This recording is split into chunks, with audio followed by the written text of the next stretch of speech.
Welcome to MONOGAMISH, the show that reveals the true nature of the modern matriarchy. I am Douglas Aleutian, author of the book MONOGAMISH, How the Matriarchy Came to Rule the World. If you don't know me yet, you will soon. Like and subscribe, and stick around for more. Today we're going to review the latest 2025 election cycle.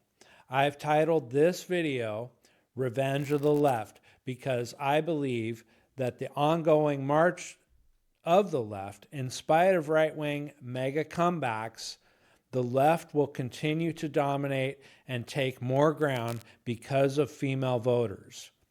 Now we have a special guest today, Darleen Lev, who I will bring up in just a moment. Darleen is a literature professor at a progressive, she calls it that, progressive, quote, Eastern University, and an author of a forthcoming novel, SEXODUS. And she's also writing a fictional book of essays called Requiem for the Patriarchy.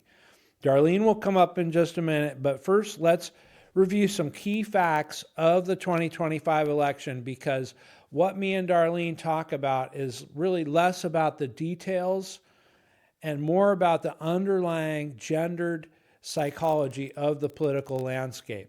But the details are interesting and important. So let's do a short recap here. 2025, the election that we just had in November, after Trump won bigly in 2024 and has had an amazing year in 2025 of getting the right back on the offense, we have this impression in the current sentiment that the right has taken back power and the left is just totally down for the count. Most people on the right, to their demise, believe this. We've got two genders now, and again, everything is back to normal. I think that they think the left has retreated, when in fact, the left is used to this, and they're always regrouping. The narrative that the left is defeated is in large part also a construction of the left in their leftist victim narrative. Wailing and gnashing of teeth of foreign invaders being removed and deported serves as a LARP, a play acting of pearl clutching to create this new sense of victimhood from the right that will serve to be the new platform of the regrouped left, justifying their next series of offensive to take back power. See, I told you that the right are evil fascist Nazis. That's the message of what I call the swinger women voters who swung and betrayed the left voting for Trump. Now, as the pain of the left's last rounds of chaos abates, we forget about the Joe Biden era. We forget about the mandated vaccines. We forget about the disease that was only killing 0.0001 whatever percent of the population that we had to shut down our entire world for. We forget about all of the Black Lives Matter riots. They were riots all over the United States.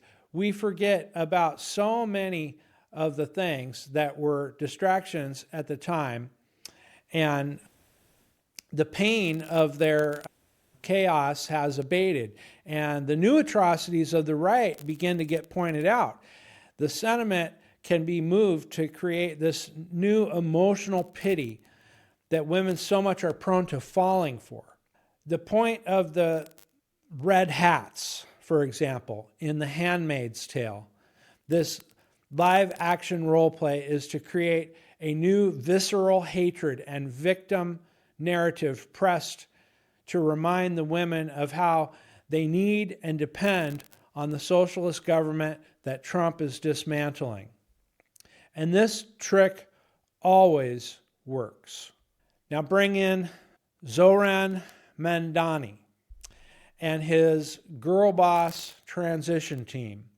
We now can see the evidence of this in the results of the 2025 election. We can see this slow regrouping that has been taking place in the left. The New York mayoral election was typical Democrat versus socialist versus communist, bad choice versus bad choice, with Zohran Mamdani and his girl boss team leading the Revenge of the Left's comeback, running on a soft communist platform. Now I'm going to go over the platform briefly. This is taken directly from his website of his platform. This is what he ran on and won. Rent freezing, government housing takeover from private ownership. New social workers, of course. Social workers, as we know, are a modern invention of the homeless industrial complex, but they're really girl jobs of therapists and a government program of intake specialists that get people services, government services, socialist services, instead of police. This is behind the defund the police movement. Okay, next we got free city-owned grocery stores. That's not communist at all. Free buses. Free, as we all know, free is code for other people paying for it, generally not the women. Free childcare for the girl bosses. Free baby baskets. That's an interesting one, which is some kind of basket of a collection of essential goods and resources that new mothers are going to need. Hire 9,000 more K through 12 teachers. I think that one's really just aggressively dangerous and indicative of what the left really does. They're going to get this money by taking wealth from corporations in a new corporate tax, and those earning more than $1 million annually in personal income tax. Next, they're going to crack down on fine collections. Now, this is an important issue the right is starting to identify as a thing called anarcho-tyranny, which is where they have this form of tyranny for all the law-abiding citizens, aka the wealthy people who earn money and pay taxes. They have to pay fines. But they're chosen people, and so there's this anarchy for everyone else that they get away with all kinds of things, the protected classes, but the unprotected classes have to pay. And that's how I read this crackdown on fine collection to raise more taxes. Next, we have climate change programs. The typical thing, they're going to decarbonize New York City, but hidden in there is a giant construction plan to renovate 500 schools. This is pretty typical type of stuff that you see in all of the liberal cities, these giant public works programs to align with climate change initiatives, quote unquote. Next, we have project, that's what the left does, they protect LGBTQIA+ by expanding and protecting gender-affirming care. Gender-affirming care. This is code for government-funded, taxpayer-funded sex changes. Healthcare, hire an army of outreach workers to help people get government-funded healthcare. That's more social workers. Raise the minimum wage, of course, to $30 an hour. There's a real interesting one that got a lot of press. They're going to take delivery app companies like Uber Eats, all these different types of deliveries. They call these deliveristas. These are the people that are working for the delivery app companies, and they're going to require more benefits to these deliveristas, which basically means that they're going to manage employment practices to these delivery companies that are international, but New York City's going to push their own thing if they're going to operate in New York City. Also, there's a program to appoint a mom and pop czar to help small businesses navigate government bureaucracy and reduce fines for these small business while increasing fines for corporations. So I find that interesting. They're going to try to reduce the fines that the small businesses are paying. So I don't know what that means, who these small businesses are. They're also going to be increasing fines. This is that anarcho-tyranny. Support more money from the rich for libraries. There's a scandal. This is going on in all the liberal cities. Libraries have become a place for the homeless to congregate during the day and shower and bathe and so on. And they've become they're not needed like they used to be because we have Amazon books. Our books are digital. People aren't reading books like they used to. Libraries don't have the same purpose they used to have. So they've been getting defunded. Zohran's trying to say he's going to do more for the libraries because that's a big liberal cause. This is getting to the end here. This is his big stick that he's going to Trump-proof New York City by strengthening, and this is, like I say, this is all directly from his platform page, strengthening the sanctuary city apparatus, getting ICE out of all city facilities, ending any cooperation, increasing legal support, and protecting all personal data. That means that they're going to hide people who are illegally in the country. This is a direct treasonous move towards the Trump administration. And also, they're going to extend that sanctuary city to the last point, a LGBTQIA plus sanctuary city to have government funded, again, sex changes and abortions. So this is the regrouped left. This is the new plan. This isn't just the plan for New York City. This is a big, wide-ranging, regrouped left that has this platform that is on the entire country, and not just for 2025, but I think we're going to see more of this as 2026 comes in and the midterms that are coming in 2026. And beyond in 2028, maybe with even AOC as presidential candidate. We have AOC and Bernie Sanders were front and center for this whole Zohran campaign. That's the big one on the East Coast.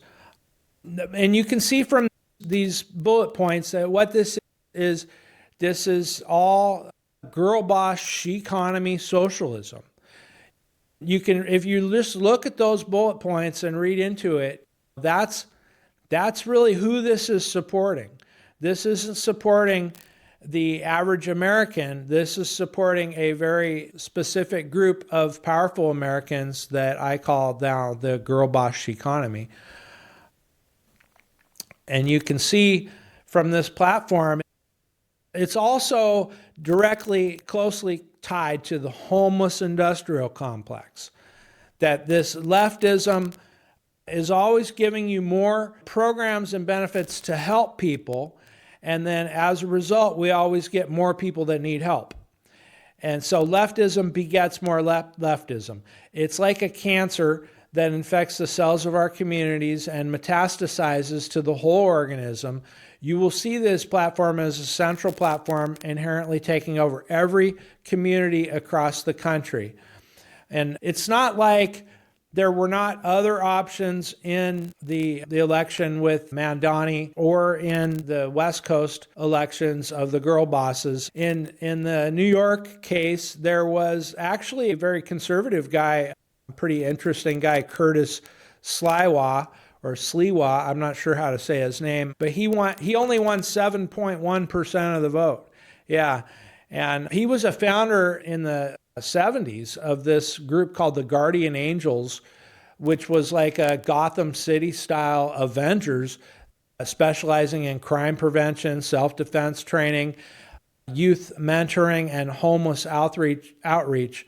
He's been a radio host for 30 years at least. He's a masculine hero type man who has a 45 plus year history in New York, and he's ran for mayor twice now. And that not a lot of support for that. We had Andrew Cuomo, who was the governor in New York, a Democrat governor, and he lost with 41.6% of the vote. That more moderate, I know it's crazy to say. If you remember during the first Trump administration and during the lockdowns, that Andrew Cuomo was really the opposition to Trump. He provided daily briefings, just like the White House had briefings. Andrew Cuomo really represents this left-wing form of masculinity. He was like a counter to the traditional masculinity of the right. And he was really a counter to President Trump during his 2016 to 2020 period, especially up in that 2020 timeline. Now, there's other masculine left counters as well, but Andrew Cuomo, I think he really captured that kind of self-legitimate, self-righteous, liberal supremacy of feeling that, oh no, we're going to tell you what masculinity is. Masculinity is when you kowtail to the women. That's masculinity. And that's the liberal form of masculinity. What's interesting is that Andrew Cuomo, with his 41.6%, was really, in my view, he's a moderate and he's a representation of that masculine counter to Trump, that old school type of masculine Democrat counter. And that was totally rejected. That's what's interesting here, is that Mamdani and the other guy that got 7%, they both were a form of macho type of masculinity that was totally rejected. And instead, we go for this totally other type of straight up woman man. That's what I call these guys. Like a Zohran Mamdani is like a woman in a man's body. And it's not that the Andrew Cuomo wasn't like that too, but these newer Gen Z types are really a feminine version of a man. Mamdani is further to the left, and that seems to be the winning combination now. The moderate Democrat Andrew Cuomo, no dice. So the left is really the big winner, and that's a proxy for women voters.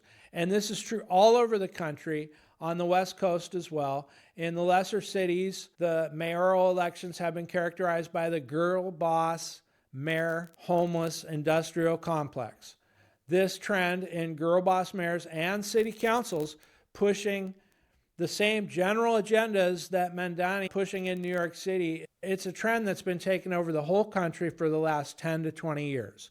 This homeless industrial complex is supported by the NGO girl boss mayors in both Democrat and Republican cities across the country.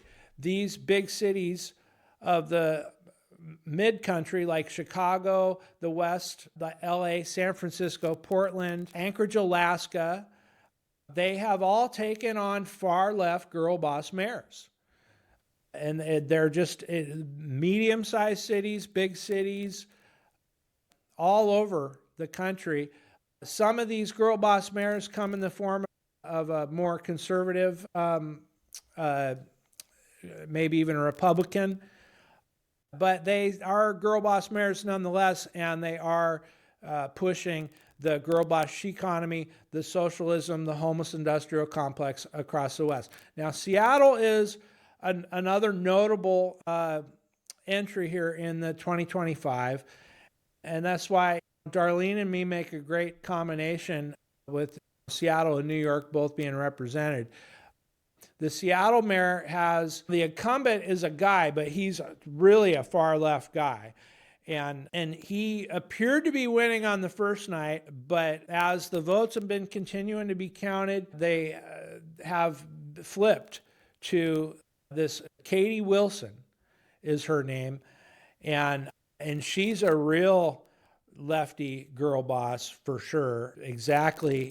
Cookie cutter. In fact, they're calling her the Katie Wilson is the Zohran Mamdani of Seattle. And that's no joke. She's got a lot of good leftist credentials, that's for sure. It looks like she's pulling it out.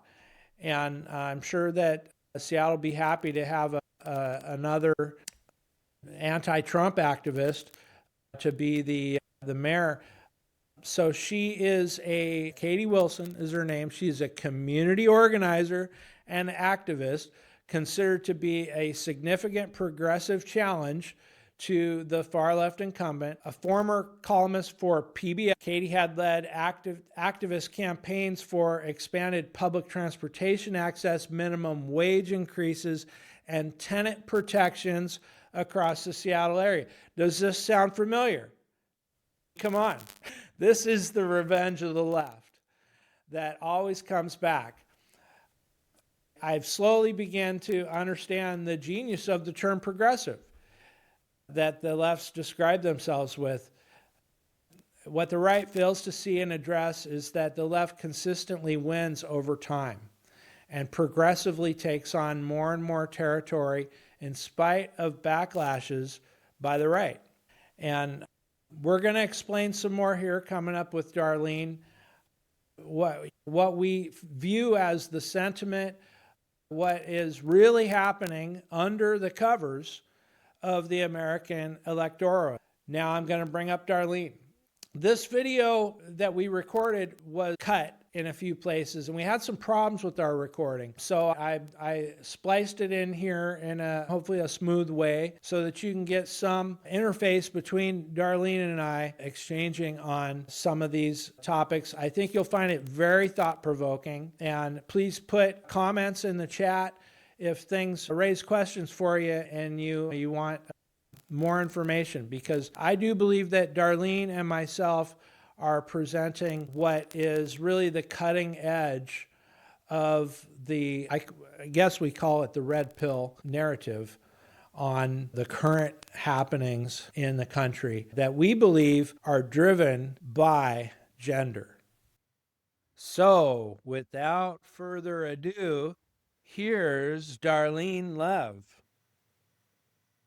So with the election and the matriarchy of 2025, the state of the world in 2025, what is the connection between the matriarchy and politics? Okay, well, one thing that is going on now that the left is resisting is that Donald Trump is the ultimate patriarch.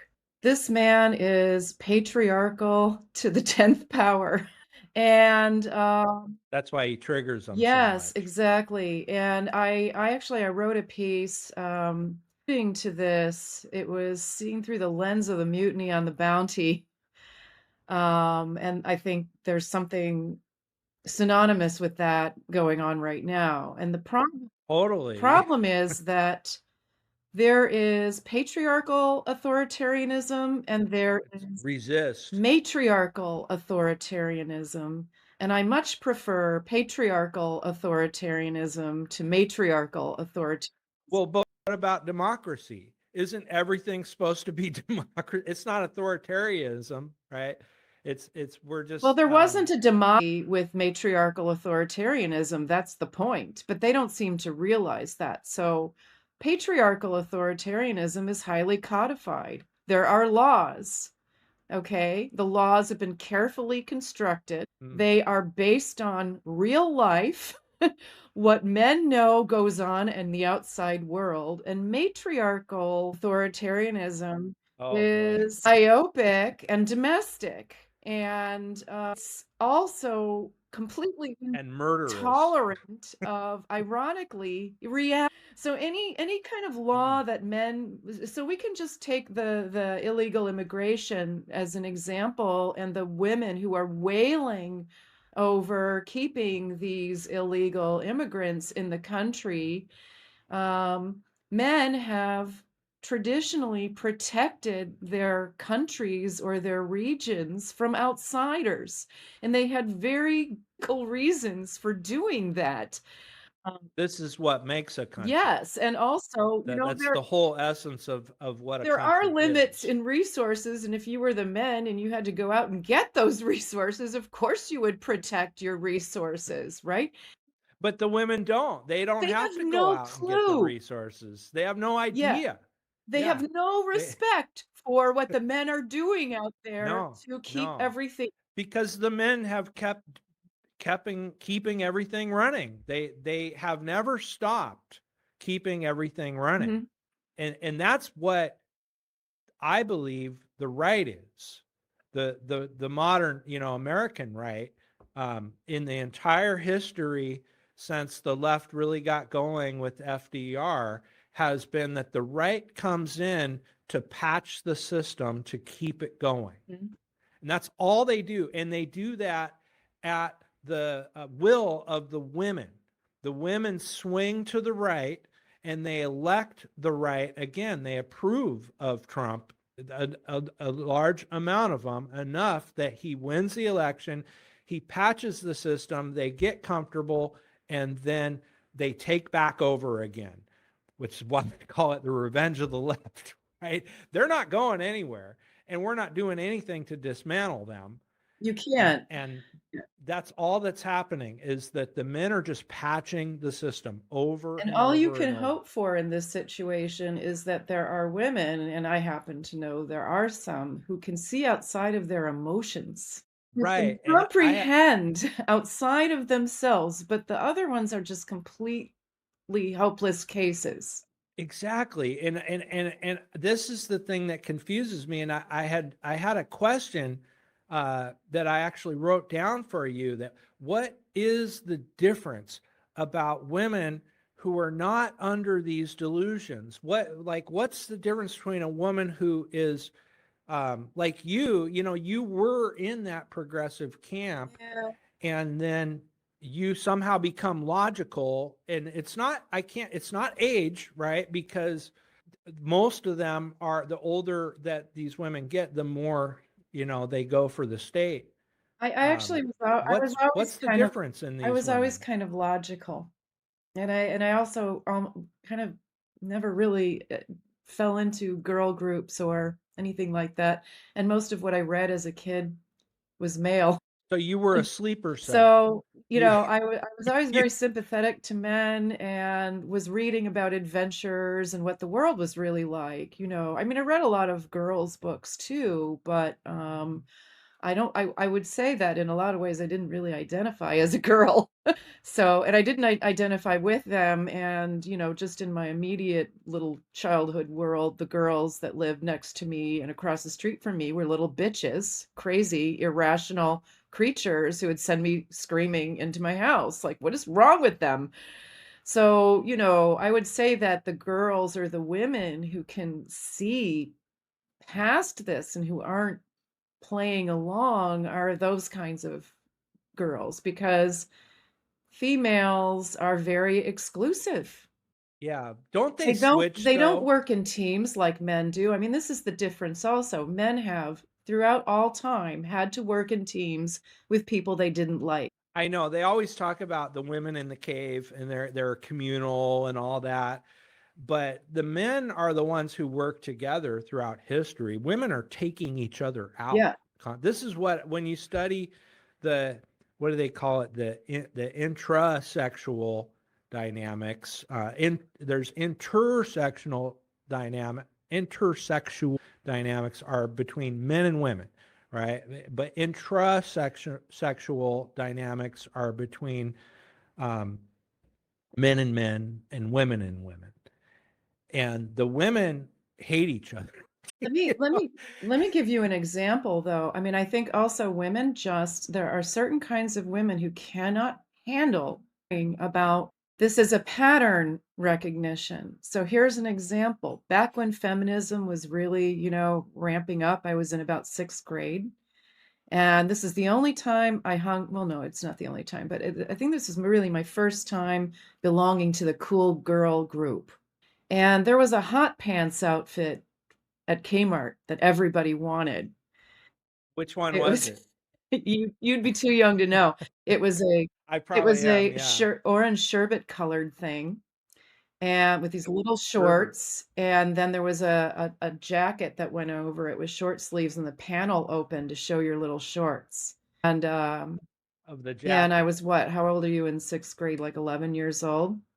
Yeah, 12, And 11, yeah. there were things that I just so happened to know and recognize. The girls are just starting And to I went and I develop then, tried on yeah. that outfit and in the Kmart dressing room, and I was like, no way in hell am I walking around in public like this, because I know exactly what kind of attention it's going to attract. Pubescent girl. No, I'm not wearing this. One girl came to school wearing it, and somebody said to me, Darlene, what do you think of Kathy's hot pants outfit? And I said, I don't think we should be wearing things like that. This other girl picked up a chair and was going to hit me over the head with it, and the teacher saved my life. When you said hot pants, see right there, you're labeling it, Well, it right? was hot pants, and that's what it was called. I mean, that's the funny thing. We were 11 years old. I think I said it looks like something the prostitutes wear on TV. Yeah, And I mean, and that's my character. I was always the kid who could see that the emperor wasn't wearing any clothes, and I would say yeah. that, and then I would get hit over the head or thrown out of the group or whatever.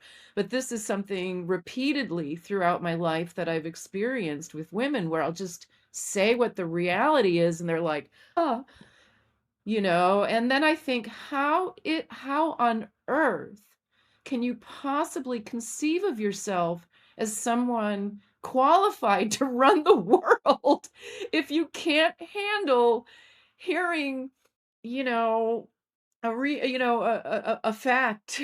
And It's a fan, women live in fantasy. And so part of one of the fantasies is that women are going to run the world. That's never I going to hope happen, by not. the way. It's not No, possible. it's not. We're seeing the results Yeah. of more power to women. It just Yeah, it's chaos. so interesting. It really is very, very interesting to see um, what what's what's happening when women are. I mean, unless you're Margaret Thatcher, I mean, you got to hand it to. There are some women with balls, Well, hold on a second. Hold on. Now, this is a big misconception that that a lot of feminists have, is that there was matriarchies, meaning that there was situations in the world where women were in power and ran things, right? And Margaret Thatcher is one of those examples, and that's just wholly inaccurate because the men were still running everything. She was just a figurehead, and there were queens in the past too. Cleopatra is another one. Um, but that doesn't mean that the men weren't running everything. That just means that they had a woman that was a figurehead that was supported by those men who were running everything. Mhm. But what's really the kicker in this whole argument is the infrastructure.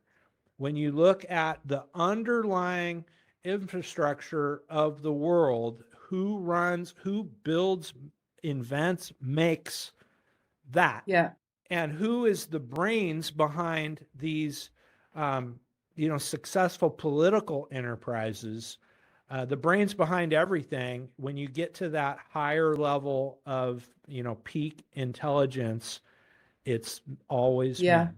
100%. It's very, very And rarely and are I and women I am involved in willing to any of admit it. there are things that men can do. I can't even imagine putting my mind to some of these things. And I think it's really a shame that women don't show more gratitude. Yeah. Well, it's the exact opposite is what they're doing. Mhm. They're They're trying to they're wreck it.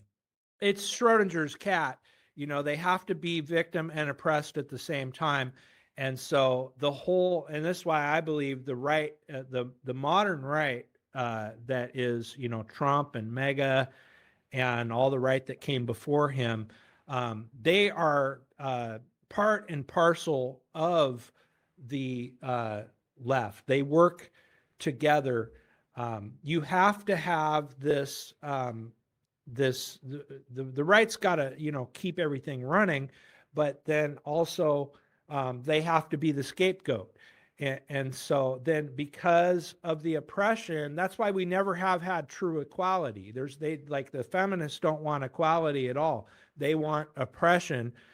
And I mean, I actually think sexually there's a whole nother level of domination that's underlying things. But the women want, in the uh, political sense at least, to maintain this oppressed condition. That way it can justify the unequal using of the welfare state, and that they can continue to receive the benefits and be propped up independent of men. The whole thing is to have the state replace the I relationship that formerly was a husband. I agree. I see that. But I was also thinking, the whole feminist thing is like an exercise in cognitive, what's the phrase? Cognitive. No, Confusion, what is it? Cognitive dissonance. dissonance. Yeah, it's cognitive dissonance. So, for example, you don't need a man, but you're biologically wired to need a man.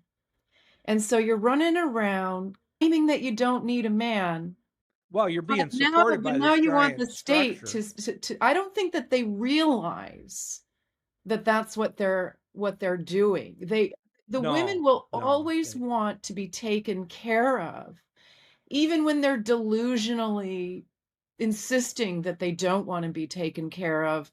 It's just so ingrained and so inherent in being female. And this is these leftists that are rioting and you know uh Antifa. They want to have this um communist state, but then while they want that, while they are currently have their Starbucks, their iPhone, their North Face clothes, their car, they want all of the conveniences of the capitalist world, but they want other people to pay for it. That's why I say they have to maintain the oppression narrative. Well, I suppose on one level they have to maintain the oppression narrative, but I also think it's a sort of a natural thing being Yeah. denied. In other words, some vulnerability attracts a man to protect you. But when you're Yes. Yes. indoctrinated into believing that you don't need that man to protect you, then where are you going to go with that energy? Now it's the state. And I would say that the main motivation is to feel safe. And that's actually what's ruining our institutions right now. That's what they're always This saying. need Yeah. to feel safe. And socialism is Whatever this that is. veneer of safety, right? Because you can fuck up and the state's going to take care of you Yeah. in What the is absence safe? of the man that you tossed away because you didn't need him. So I would say it's really an exercise in cognitive dissonance. It's like, I don't need a man. I think it's just inherent in women to want to be taken Hmm. care of. And so there's this cognitive dissonance that they don't want to be taken care of because that's a trap. And so if you get the state to take care of you, then you don't have to answer to anybody and you're safe. And this is the left. Yes. Yes. Yeah. And when you say cognitive dissonance, that like is, we live in a feminist world that's a woman's a toxic woman's world, and it's filled with this cognitive dissonance in every direction. And this is what we call the blue pill. It's this kind of standard issue talking points on every possible subject that's acceptable speech that makes absolutely no Yeah. sense at all. And then, like the intelligent people amongst us, we start getting driven crazy by this. And some of them turn to be psychopaths because they learn that they can use their knowledge of what's happening to abuse other people. I mean, use or abuse, to the best way. And then Other people just, it drives them crazy. So then they get on alcohol and drugs and various coping mechanisms, to finally we would get to the red pill where we're like, okay, wait a minute. There's actually other people are seeing this, and there's actually some explanations for what's happening here. Well, also, have I mentioned to you that I have been unfriended on Facebook by just about every white female professor I know? Okay. Yeah, I love your name. Your like, that's your channel name, right? Is unfriended. Yeah, I was going to. That's I a great was going name. to, and I still might have a YouTube channel where I try to talk to these people. But here's the thing: they don't want to talk to me. They don't No, want they to never talk to me. do. They don't want to have a rational And I discussion. am not snarky on Facebook when they unfriend me. I'm not being snarky. I'm not being mean. I might just say, here's an example. Oh, half the country is racist for voting for Trump. And then I get on and I say, well, maybe not. Maybe that's not the reason why half the country voted for Trump. I mean, doesn't even want to hear it. Okay. So if you can't handle even hearing the other side, and this is the state of the university education, because who's bulk of the professors? White, female. Yeah, and I always mention that the men that are at these universities, they aren't, those are Hmm. castrated, emasculated men, Yeah, right? So it's really all um, liberal right. women. Exactly. And the whole concept of safety has infected the place. I was accused of making my students feel quote unquote anxious and uncomfortable by mentioning the low birth rate. I was merely modeling something because I had shown them a video in which this woman claims that the Cracker Barrel rebrand is part of a long downward spiral in corporate chain restaurant design. And I said, okay, I'm just going to model responding to her video. This is just, a model. You don't have to agree with it's just, and I did admit that I'm interested in the effects of feminism on society. I don't think I said that they were bad.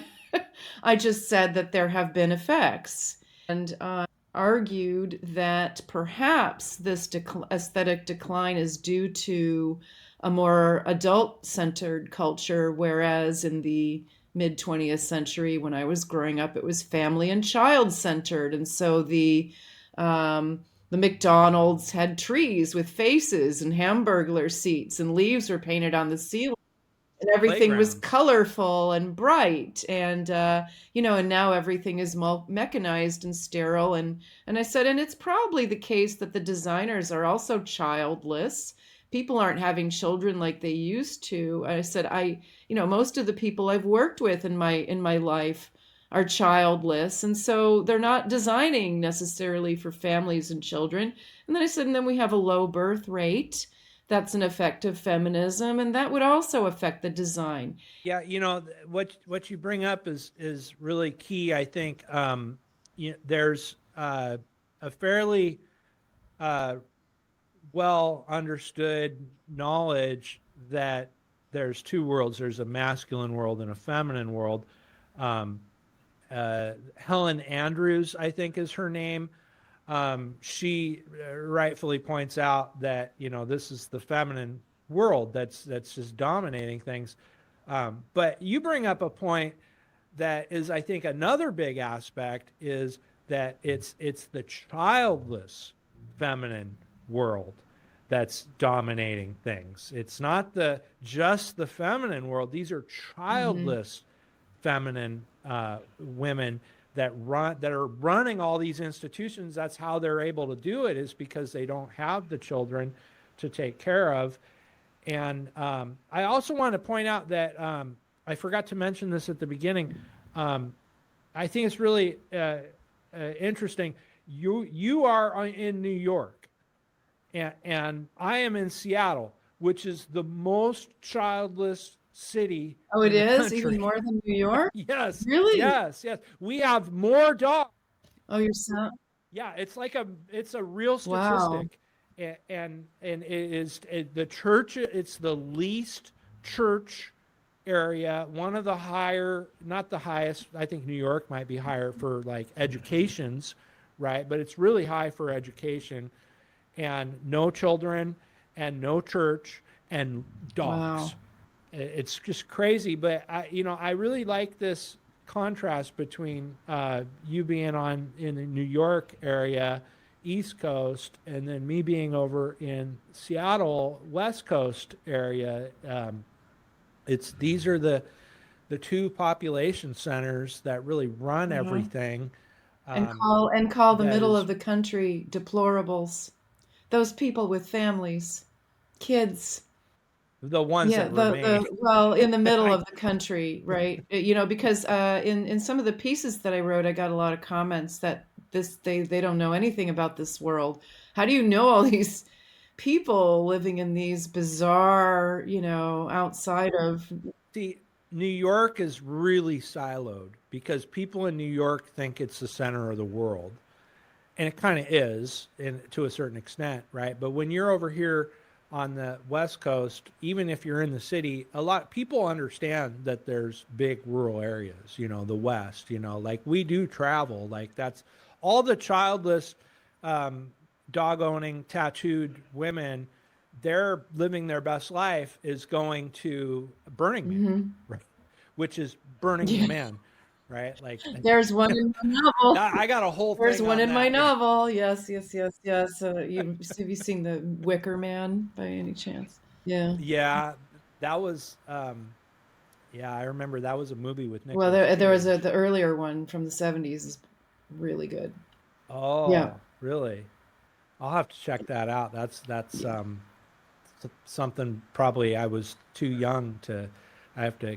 I'm some of these things, and that's what younger generations have to do. Like they're rediscovering like the Gen Z Led Zeppelin, Well, like there's a scene in my novel where at the Maypole Motel where there's a maypole and the owner's son, the patriarch has died and he's there supporting his mother. Um, There's a song that they sing in the 70s version where the boys are all running around the maypole, and it's the boys and not the girls, right? It used to be the girls running around the maypole, but it's the boys running around the maypole singing, there was a man and there was a girl, and they laid the girl down on the bed, and something, and there was a seed, and it's basically about copulation, and the boys are running around chanting this song. and that's in The Yeah, Wicker in Man the in version. the Yeah, original yeah. Mhm. 70s. Yeah. And it's interesting. They might want to watch it again, but that the boys are running around the maypole singing this old song. What's a A maypole? maypole is an old pagan tradition where you strip the branches off the tree, and in more recent times, they tie ribbons on a pole, and the girls run around the maypole, and the boys are all watching them, looking for their maiden. It's like an early spring mating ritual.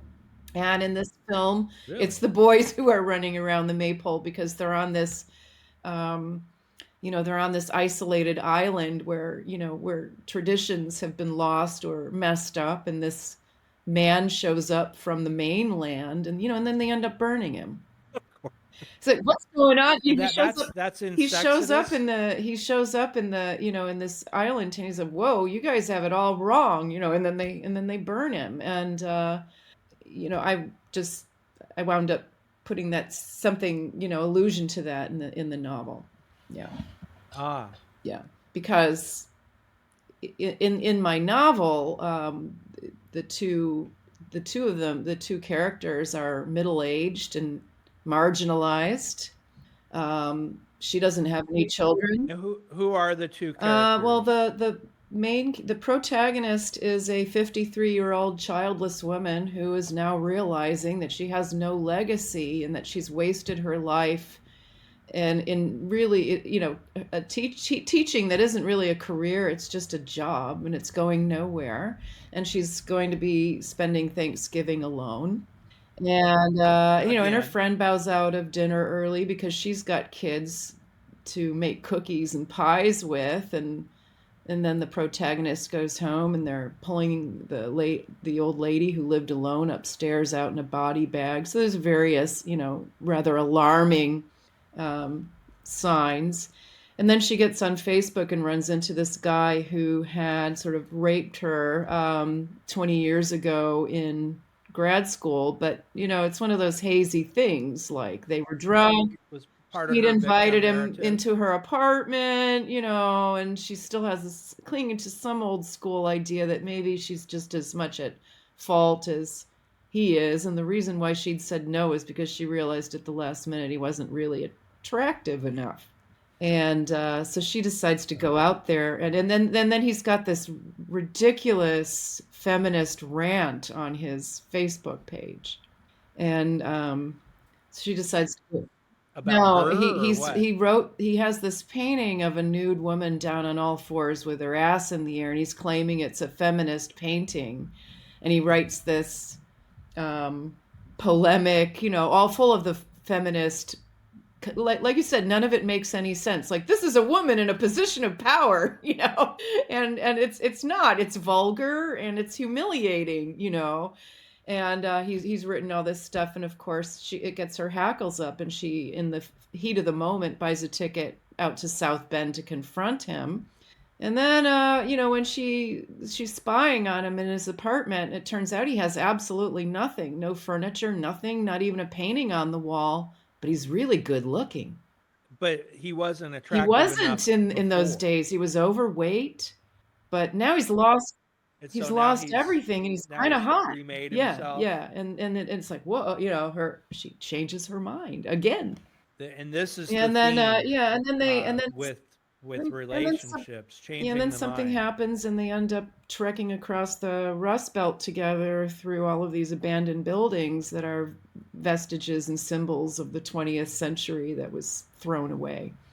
Factories and old men's suit factory and a family home, a storybook ranch, and now, of course, uh, all the literary agents are millennial females with pronouns in their bios, and they're like, I just can't connect with this character. They say, I just can't connect with her. She's Wow, is that yeah, what yeah, they that's what they told you? say. I can't connect with this character. She's regretting her abortions. She's realizing that she's, fucked up. But the morning glory, like milking cow, they can connect with Oh that yeah, character. oh, this is my Yeah. 10th guy of the night. They can connect with that. I'm divorced and I don't know why. You know how many novels I've read lately, written by women in their 50s and 60s, and they're divorced and they don't even know why, and they're handing the one kid back and forth. Like, this is They just did it par for the though. course, and that's how it's treated That in the see, narrative. Like, oh well, I'm divorced. I don't know what, it's just what I did. It's just what you do. You have one kid with a guy, and then you cast him asunder. And then you're living in a yeah, like never in the history of mankind has that been the case, by the way. That's never been a thing up until the last hmm 50 years. and it really Never. is like they don't question it. I actually saved one page. I mean to write about this. Like, there's just no self-reflection. Oh, actually he was there wasn't really anything wrong with him. And that's actually the interesting thing. Like, I've read about 5 of these.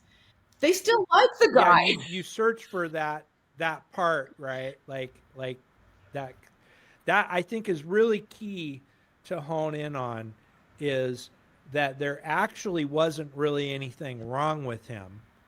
And this is usually the case. And this is my point about monogamish is that these relationships are all short term because the women phase out, their feelings change, and they go through these different cycles. Like women are cyclical, right? So when women are in control of relationships, they're going to be cyclical in that relationship. See, the previous male enforced patriarchy, that was a system that was held in order by men who were like able to follow through with the commitment of, till death do us part was the big commitment.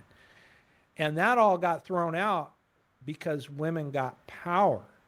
And so I think this tone deaf of all these women, modern women that you're talking about, is just because they're so ingratiated and they're all in their own echo chamber with each other that they just aren't, there's no pushback. Yeah.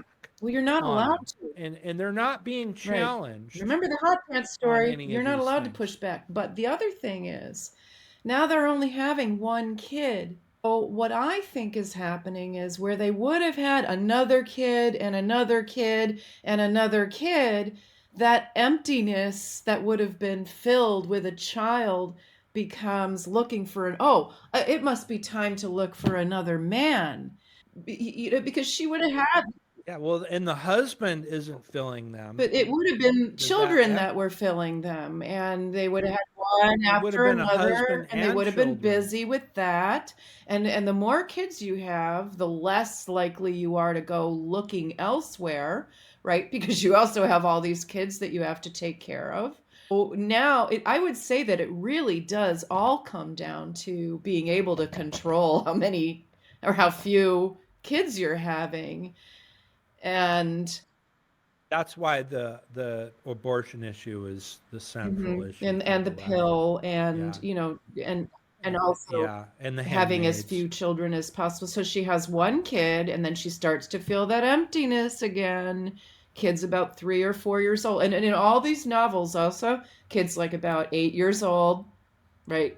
Been divorced for about a But year, about the time when you probably would have had two more kids. you notice how the fantasy narrative that women are heavily involved in is the exact opposite of the public narrative that they espouse. So what I mean is that these women who, I need to be able to have abortion and I need to be able to have independence, and that their biggest fantasy is to be overpowered and impregnated. That's the core fantasy.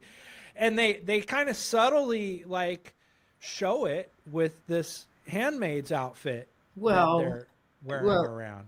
And because it's not men that are thinking about that or watching those shows. oh, you Right? mean that when they go running out, like they're so afraid that if Donald Trump becomes the president, they're going to end up in the Handmaid's Tale, and like that's Yeah. actually what they want. No, please, please don't put me in the breeding camp, right? Please, Mr. Yeah, Trump. please don't.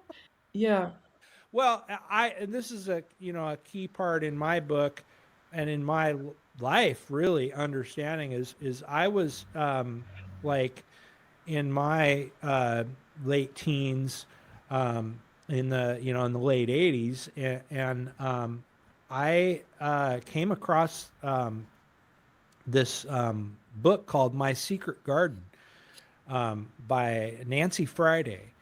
And I read that, along with other stuff, like, Judy Blume's, You I read read these these, girly these books? women's books. Yeah. Yeah. And because I was trying to Uh, understand women, and I read My Secret Garden, and that just I have to totally read blew that. my mind. Yeah. I mean, oh my, well, she studied women fantasies. It's like the first time ever and this is all new stuff, because we never had to worry about these things. But she studied and would get women to talk about what their fantasies were. And she discovered that the number one fantasy by far that women have is rape. And I'm like totally grown up in the matriarchy, and I'm reading this, and it's just the complete opposite of everything that I ever learned, And I'm just like, I don't even know what to do with that, right? Like, what? Rape? Like, that's like the most evil Yeah. thing that could possibly ever happen. in Well, our it certainly matriarchal became world. like much more hysterical about that, which is when I started SEXODUS, is when women started to get like absolutely hysterical about rape and calling everything rape. And I think maybe that kind of Everything, goes yeah, back to what yeah. you were saying. Like they're calling these sexual um, interludes that they walked into of their own volition, but didn't go quite the way, they didn't have complete control over it. And so they're calling it rape. And my having come of age when all of this stuff was brand new, I had a different attitude towards it. So this was really alarming to me. It was kind of like I had a lot of bad experiences, but I also understood that that was just the landscape. If you're going to go out there and live like a man, I assumed I was going to have to take my punches. Meaning Meaning what? that What do you mean that take your maybe he punches? wasn't going to be very nice, or he wasn't going to talk to me the next day, or I'm not going to say that I liked any of this. It was very confusing, and frankly, it was damaging in a lot of ways. But that was what the narrative was encouraging everybody to do. Um, Still is, yeah, by the yeah, right. It was. It is. yeah. And so that's why, now if you bring a guy home, or like that Aziz Ansari thing during the Me Too thing, like she went to his apartment, like I was just like, wait a minute, this is just gone way, way, way too far. And even in the 70s, the whole casting couch thing, like the way that I took that was something women actually kind of wanted to do. You know, I didn't. That was just what my understanding of it was. Like, you can just do whatever you want because the consequences of sex were taken off the table.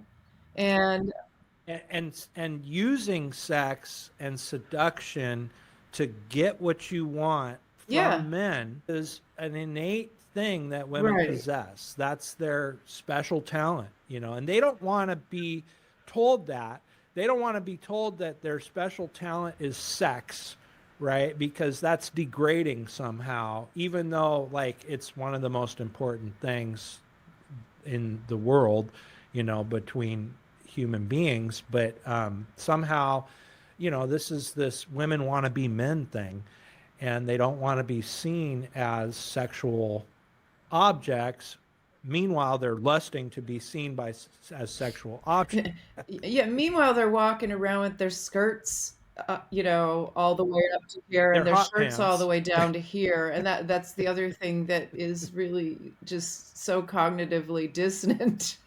Yeah, Uh, yeah. just the clothing.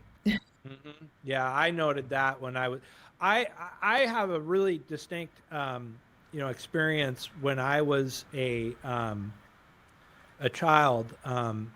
I you know we say Seattle, but it's actually there's a whole big area, right? And I went into Seattle with my dad, and actually into downtown Seattle, um, and we were driving around, and I was like, and I have a lot of these memories, driving around with my dad, I was a kid, and I saw this woman, and I was like,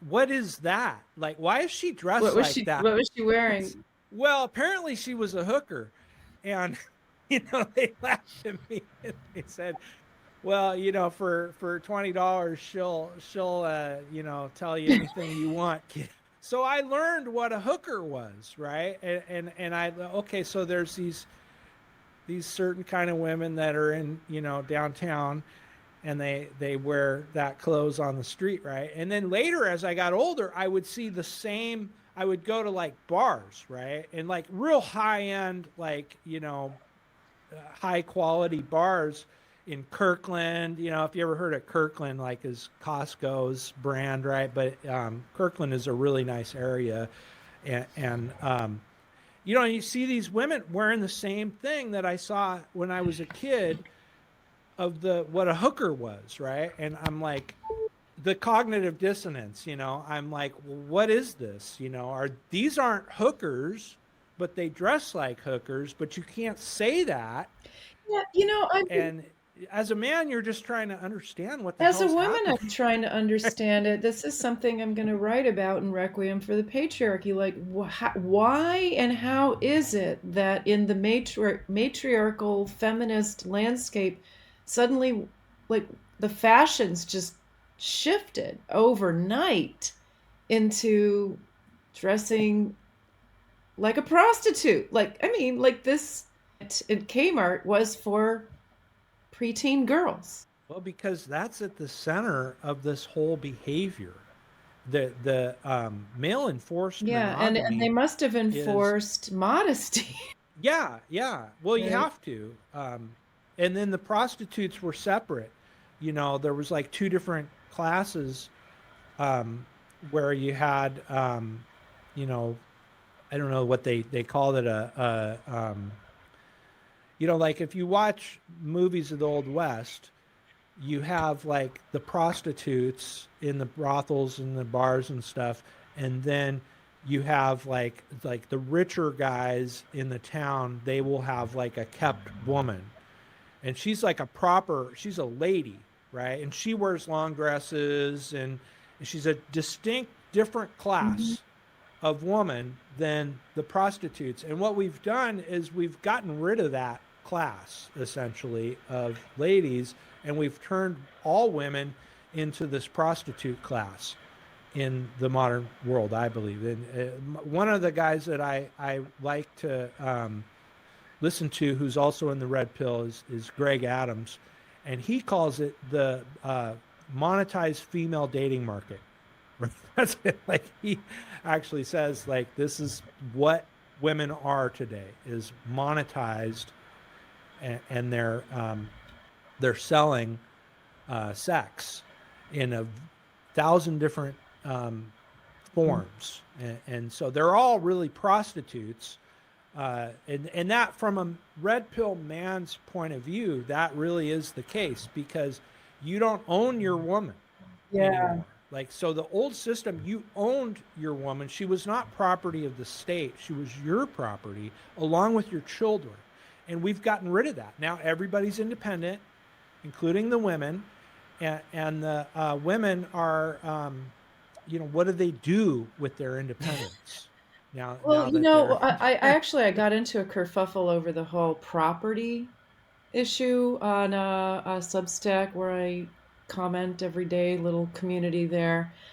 And this guy who is about my age and who sounds a little bit like a white knight, like he kind of pushes back on my pushing back on feminism.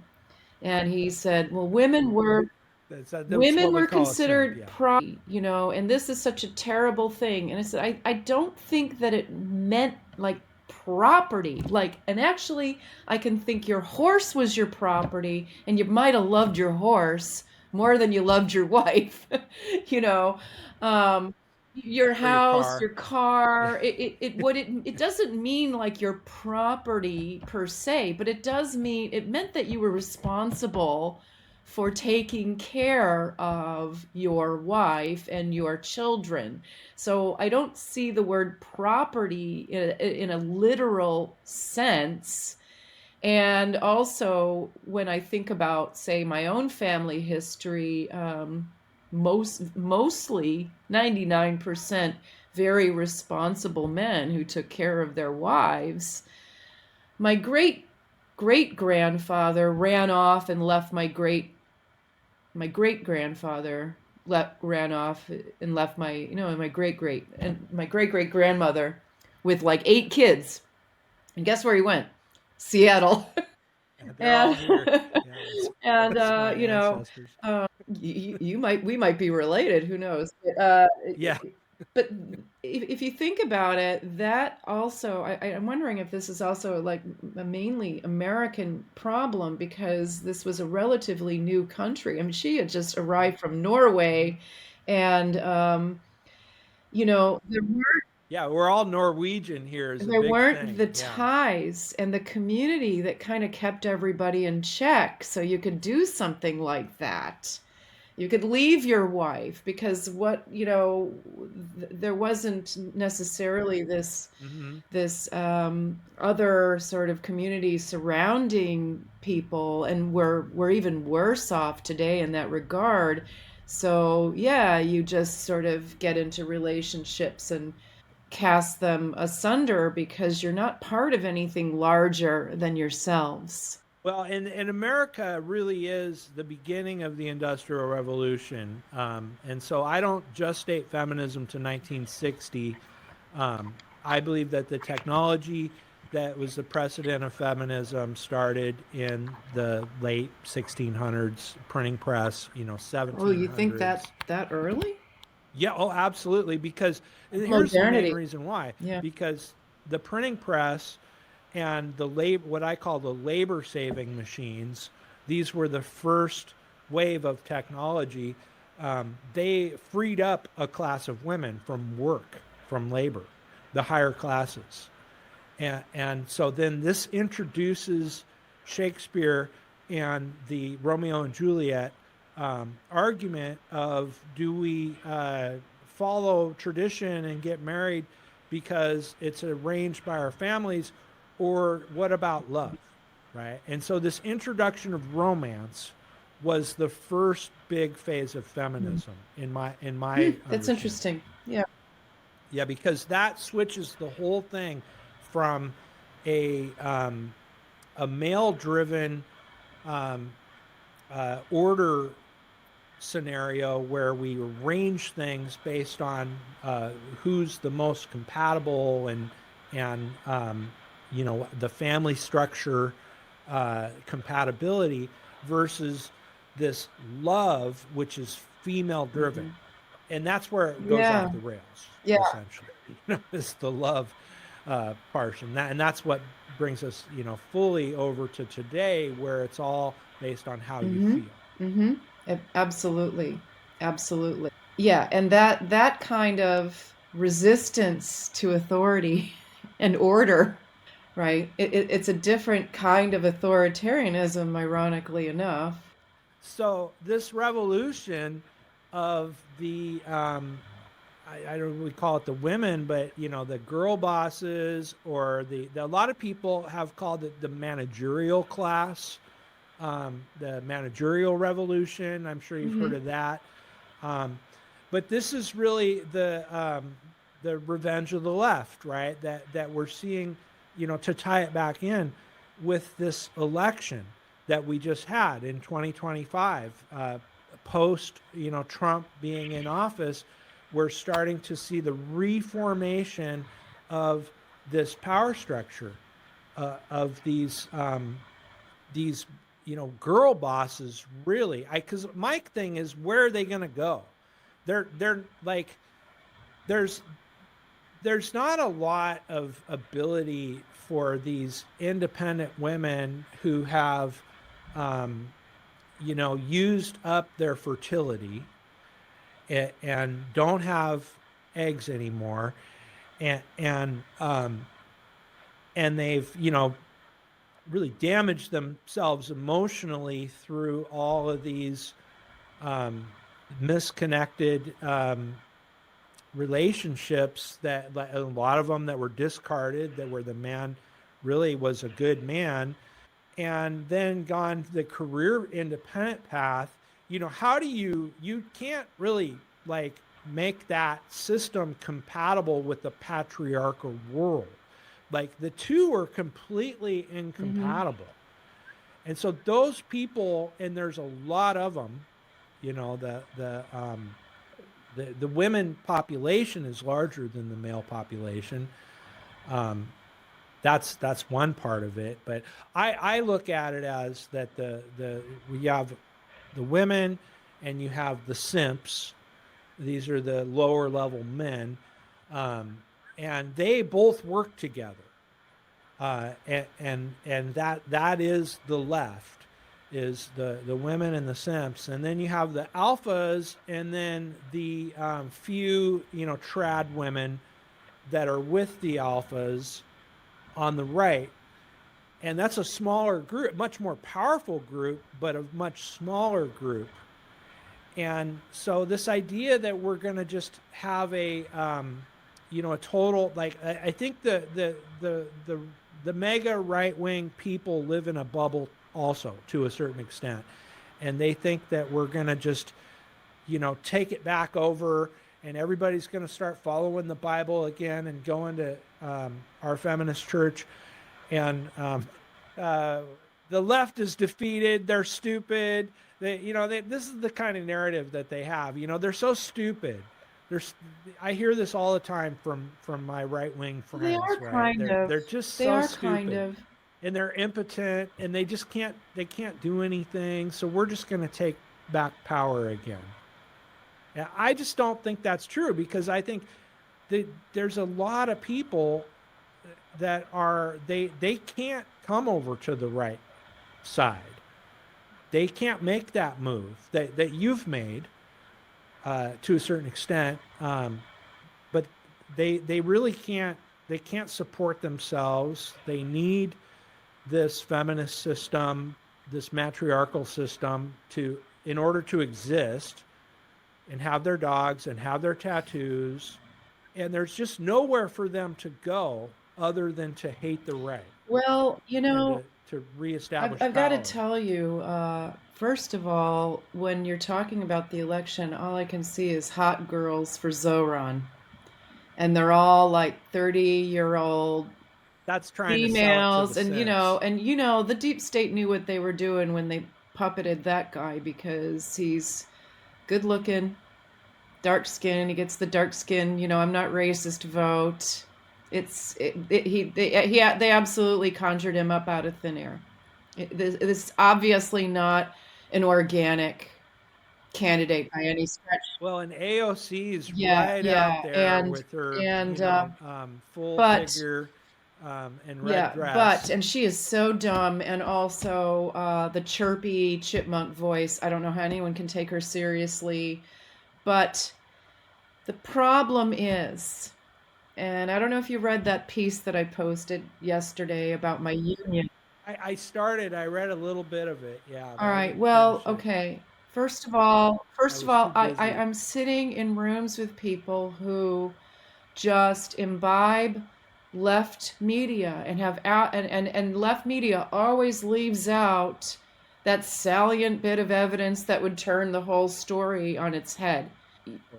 The one thing about right media is it's usually reacting to the left's emotional emoting, right? And it's saying, but there's this.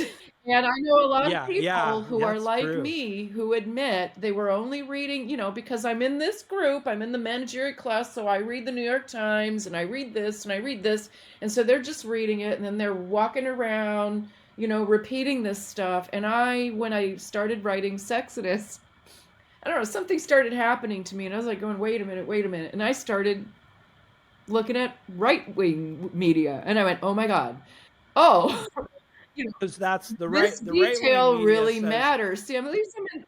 there's a big Yeah, detail. Rent control will yeah. cause all these At problems, least right? I'm intellectually honest. I go, okay, wait a minute. Well, yeah, that really matters, and so at least I have some intellectual honesty, and I could go, okay, and that really matters.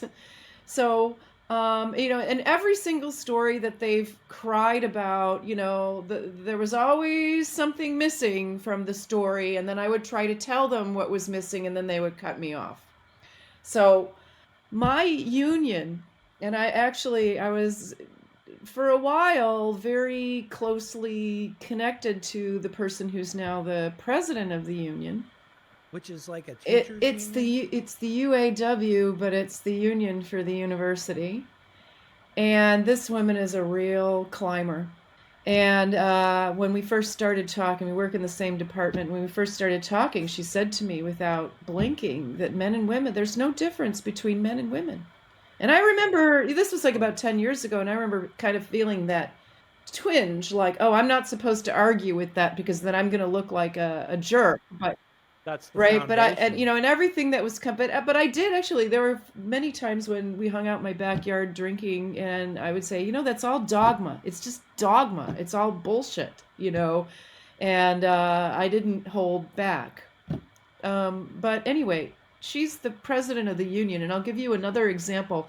There was a strike a few years ago, and it was over, and the last sticking point was healthcare. And the older boomer faculty came into one meeting and they said, we looked at the market, and actually what the university is offering is on par with the market. If we weren't getting subsidized insurance from the university, like, it would be way worse. And this person who is now the president said, but we're family, and they can't treat family like that. I was just That's because they don't absolutely have a family. horrified. And then all these hearts and confetti are pouring out of the chat. And that basically my says God. it all. That the university is our proxy family, and they can't treat us like this. It's their job to take care of us. So giving them some sense Like a of what father. the reality, again, it's the same theme. I keep repeating this, right? What the reality is out there. They went out there, they looked at what was out there, and then they came into the domestic sphere and said, well, out there, this is the reality. Oh no, we're family, and they can't treat us like this. And this got this huge emotional response from all of these other people. And then the other thing that is going on is that Trump is the big bad authoritarian who's trying to take our students away. Even though our students are international students, they are not immigrants, okay? And but now somehow they're all falling under the same category, that they're all illegal immigrants, and the big bad ICE are going to come. Yeah, and they're gonna Yeah, get and then snatched she up. was handing out these cards, like what to do if ICE comes to our classrooms and tries to steal our children away. And I'm just like, how is it that this is like, these are people who are teaching people research skills, Yeah, yeah. and you don't know what the criteria is for the people that they're taking out.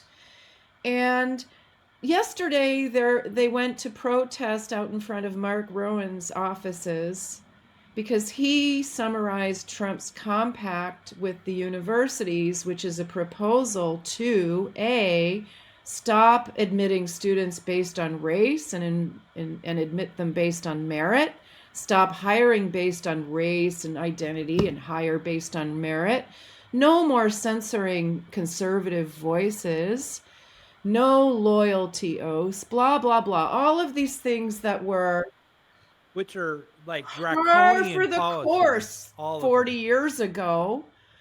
They're out there protesting. They completely twisted it, that this is an infringement on our academic right. To what? I've been working in this place for over 20 years, and I have seen it go from a fairly normal, always a left-leaning university, but with a fairly normal, rational reaction to various perspectives, to you can't say this, you can't say that. This very same person gave a presentation about 8 years ago to our department that we're not allowed to ask students where they're from because that's offensive. Okay, Well, that's a policy that's if you everywhere. can't ask somebody where, well, in our business, it's kind of useful to know where somebody's from because it tells you something about their native language, But I was just like, whoa. Well, that's getting to know people, 101, where are you from? It's New York. Like, most of our student body is not from New York, and then she says, oh, this is like one of those things that's just so offensive and you shouldn't say It's it. probably racist to ask them where they're from. So, okay, so basically the gist of what I wrote is that there is no primary source material in that email. There's no presentation of what the compact actually says. There's only a cherry-picked quote from it about brown shirts or what happened to universities, on during the rise of In Hitler. Nazi Yes. Germany. Yeah. Which could be, they could interpret to their own ends. And then a Washington Square, op-ed that was written by an NYU professor that basically just strawmans the whole thing. Read this piece by NYU professor. They're like, this is what Trump is gonna do. And there's no primary source material there at all. I guarantee you they never went to the primary source. They never bothered to understand what's really truly in the compact, and that they really shouldn't feel threatened by it at all. There's nothing in there. You're talking about a compact that is a proposal by Trump to eliminate the unfair registration practices for the students, right? Hiring based on race, Admitting based on discriminating against race. conservative professors, conservative students, censoring people, censoring certain points of view. This is all garden variety American University Culture 101. If you are receiving federal funds, basically there has to be, this is the irony, there has to be academic freedom. I know. And this is the way the taxpayers feel, is the taxpayers being the right. They're like, well, why would we support And they're out there this? protesting. So what are they protesting exactly? So I reversed it. What they're protesting is they want to admit students based on race. They want hiring based on race. They want censorship. They want to vilify conservatives. But that's, if they don't have that, then they're all gone. Right? And so that's why I say they don't have another way to go. That's the only way that they can really go, is to maintain this victim narrative and to maintain the racist narrative and the sexist narrative, and that they're oppressed and therefore they need these special rights. Because if you say that we're going to go on merit, most of those people are gone. And they're actually demonstrating that because they never read the primary source. Like, you shouldn't be teaching. These people they are not qualified to teach. I know. They're running they're around not with teaching, they're megaphones, indoctrinating, crying about something that somebody didn't say.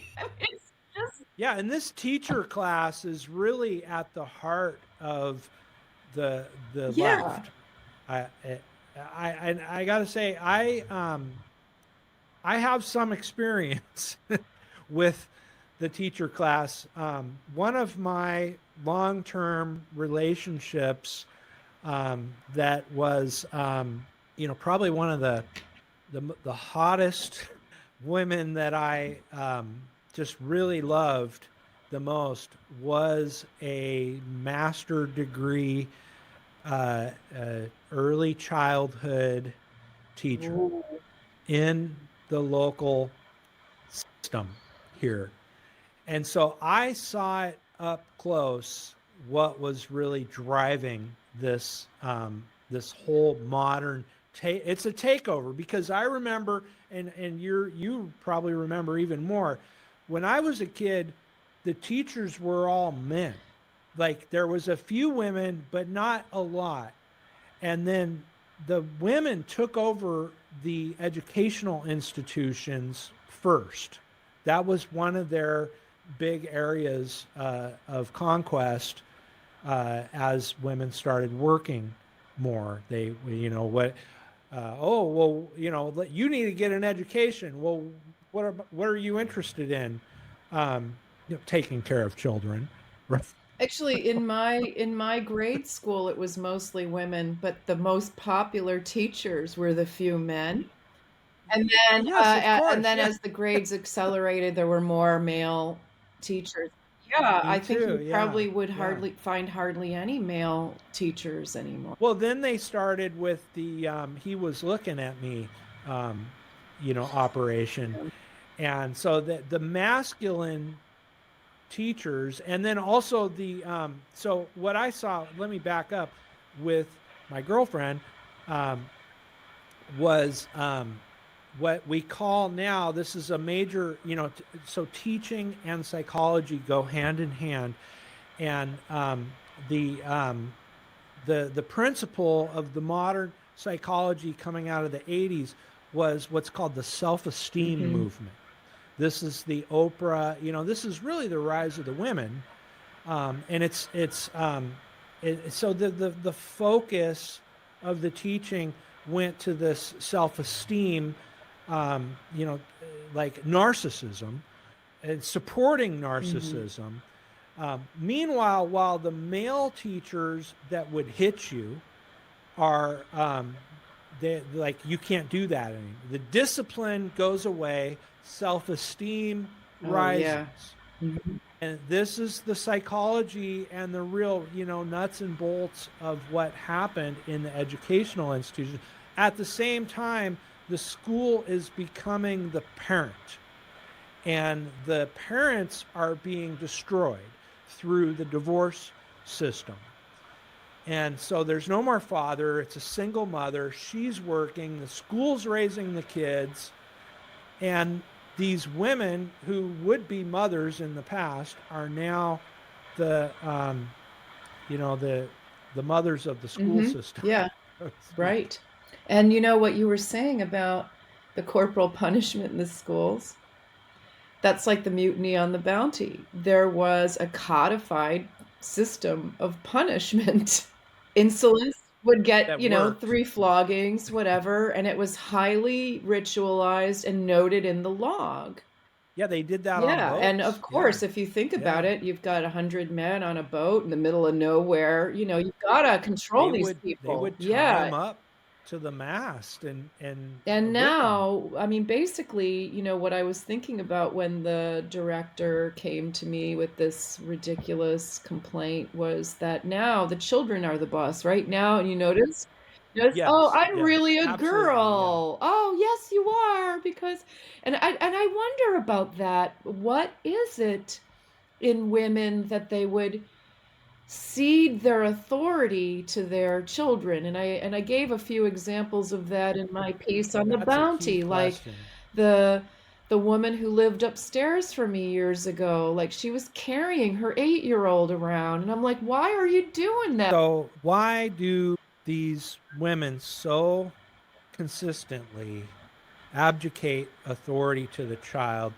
They invert what we understand in Christianity, in most religious worldviews, is that there's an authority of God, man, woman, child. And what these women are doing in mass is they're putting the child at the top, and then the woman is next in line, then the man, then God is at the bottom.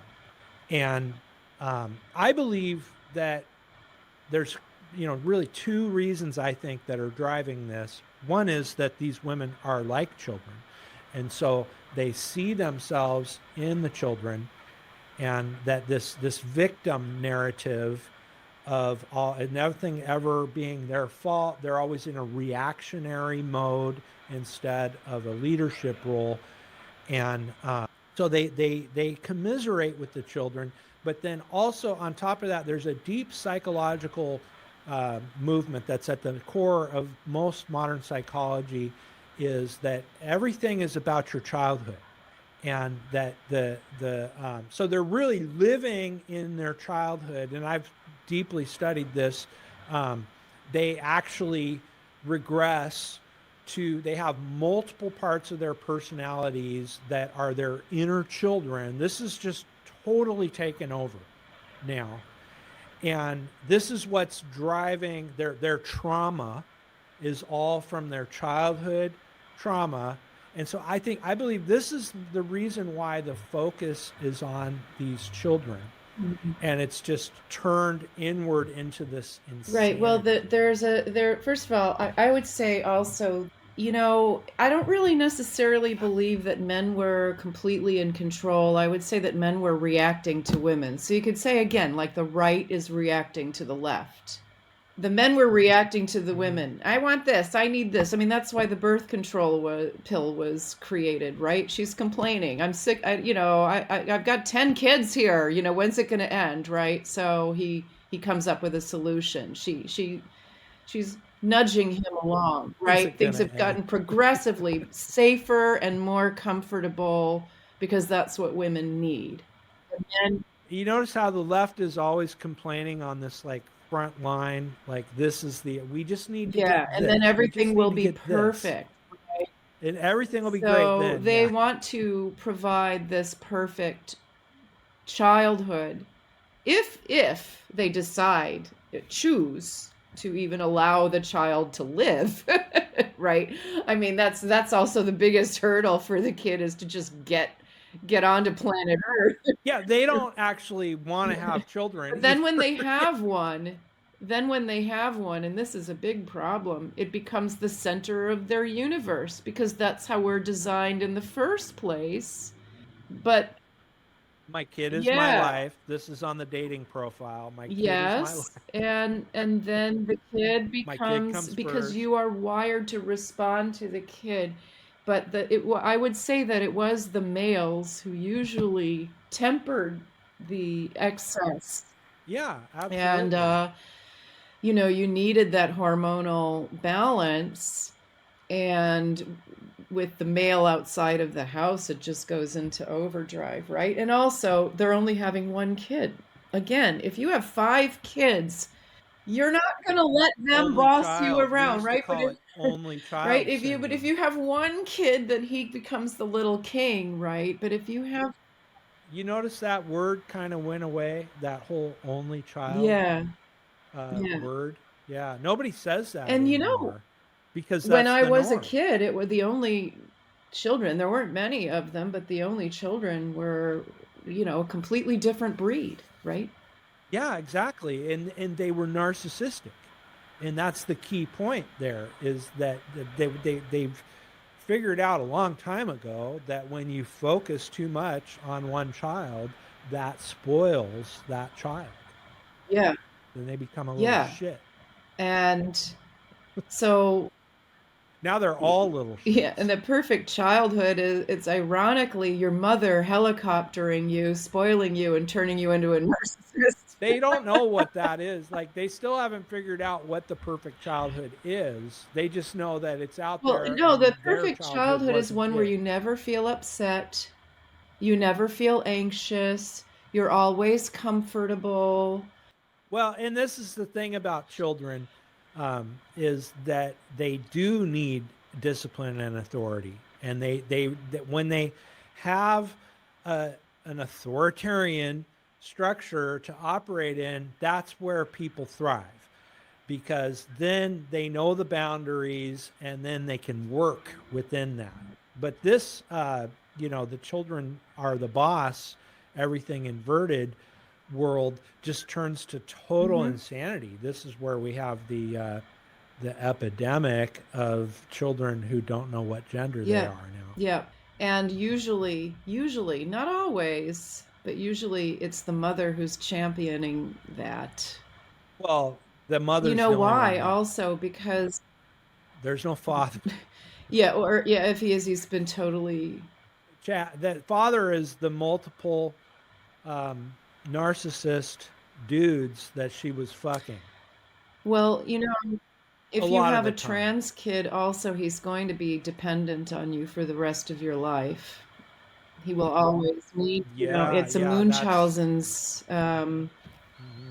Yeah, yeah, Munchausen's syndrome and enmeshment, and they call it the son mother relationship. It's in my book. It's a huge, I state the problem with what modern relationships are, but then after that, before I get into the solution section, I list the trauma, the real trauma, because trauma is the word of the day, right? But this is the real trauma is that these children were actually abusing them we're creating the child abuse Yeah. that I everybody. mean, can you imagine thinking that you're giving someone the perfect childhood by enabling them to cut off their secondary sex characteristics and turning them into eunuchs?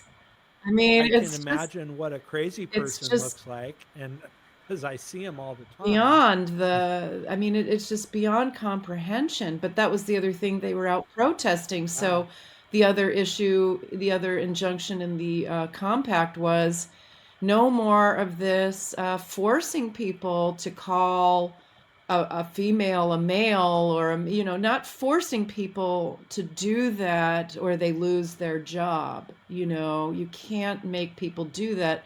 And then they're out there with the megaphone that this is transphobic, blah, blah, blah, blah, blah. The latest phobic thing. Right. You're afraid. Yeah, you're afraid. That's the Yeah. problem. Not, these pearl clutchers, they're afraid of everything, but then they're telling you how Hmm. you're afraid because projection is the primary Yeah. mode that they Yeah. operate And in. everything that they were protesting is what's been going on for the last 10 years. That they're actually protesting to continue to discriminate, censor, and teach only one side. And it works because they are maintaining islands of the leftist world. This is, back to the revenge of the left in the 2025 election. It's not just New York. That's where I wanted to bring up the West Coast. Um, the problem we have over here is the girl boss mayors. This is really everywhere. These either these total simp male mayors, but it's most, I swear, all the way from Alaska down to Los Yeah. Angeles. It's girl boss Hmm. mayors. And what I saw happen in this latest election was that there were men that were running on a conservative platform, even Democrats, but they were saying, law and order, we need to do something about the homelessness, and it's not more housing industrial or like this, it's the homeless industrial complex that we have over here. And this is all run by the girl bosses and the NGOs. And then these liberal cities, they get their money from the liberal federal government because they overspend, right? And so they're dependent they can't balance a budget any more than, the liberals can when they get in Hmm. power in the federal. But they have to have that that economic alliance that goes on. But it really is, and I watched this in this election, where you think that the men are going to win again, or the conservative. There's a lot of girl bosses that are conservatives too. There's like in the more conservative states, that's what, like Alaska, Idaho, Montana, Wyoming. These, Liz Cheney, these are all these girl bosses that are conservative girl bosses. But it's the same. It's just a conservative version of this same behavior, and that's what happened in the election. They won.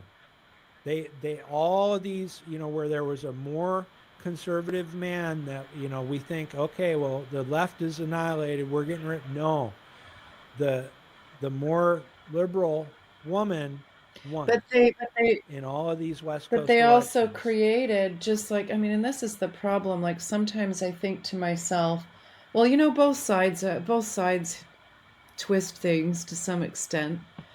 And am I just getting like the rights version of twisting things? There you go, being But fair and balanced but in when your I break thinking. it down, the problem is if we go back to say the George Floyd debacle, that was a myth. The The whole whole thing was a thing myth. was a myth, whereas it is not a myth that there's actually a bunch of criminals running around killing people. No, You that's not know? a myth at So all. now Yeah. I'm getting Yeah. videos of this kind of thing all the time, which is what my friend who was really into this, the police are so, and I'm like, no, that's propaganda. There's something missing from all those stories. And then I would go and find the missing detail and tell her what it was. And at least we stayed friends through that. But she was still putting the black box in her Instagram square and all of this. But they get just like what I The said, black just like box in what I her said, Instagram. the union reads this twisted straw man secondary source of what the primary source actually says, turns it into, oh my God, we're all going to be turned into the Handmaid's Tale. Like it's hysteria. That's basically what it is. And then they Total get history. everybody Yeah. all Yeah. worked up over something that isn't even real. Yeah. Yeah. You know, they used to have a term for this before the women really took over called, early psychology with Freud and all that was female hysteria. That's what's And running things, and that's how they're that's what they, reacting. And Trump is a big bad authoritarian. We want our own authoritarianism back, like ruining people's reputations and making up stories so they get fired from their jobs because they're white and things like that that have been going on for the last 10 years. And as a matter of fact, I've been saying to some of these people, where have you been? Like, you're worried about free speech? Like, where have you been over the past 10 years? Like, I don't even yeah, understand how, yeah, they I don't totally even don't understand how it's understand that. possible. Like, I don't even understand how it's possible that you could not know We've been that censored this was going on. and Yeah. deplatformed and fired. The, the, What about COVID? Or I shouldn't say that.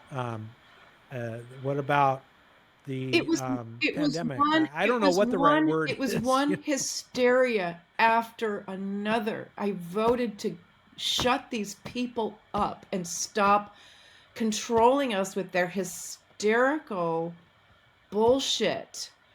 And I have to say, just about the New York election, the pickings were pretty slim. I mean, and that's another problem. Yeah, that's the same I thing here. couldn't, Yeah, everyone's like, you have to vote for Cuomo. And I'm like, oh, Cuomo's going to work because, the mayor of New York City has to work with the governor, Democrat versus and he has to socialist. work with the governor. And so Cuomo's going to work with the governor that replaced him.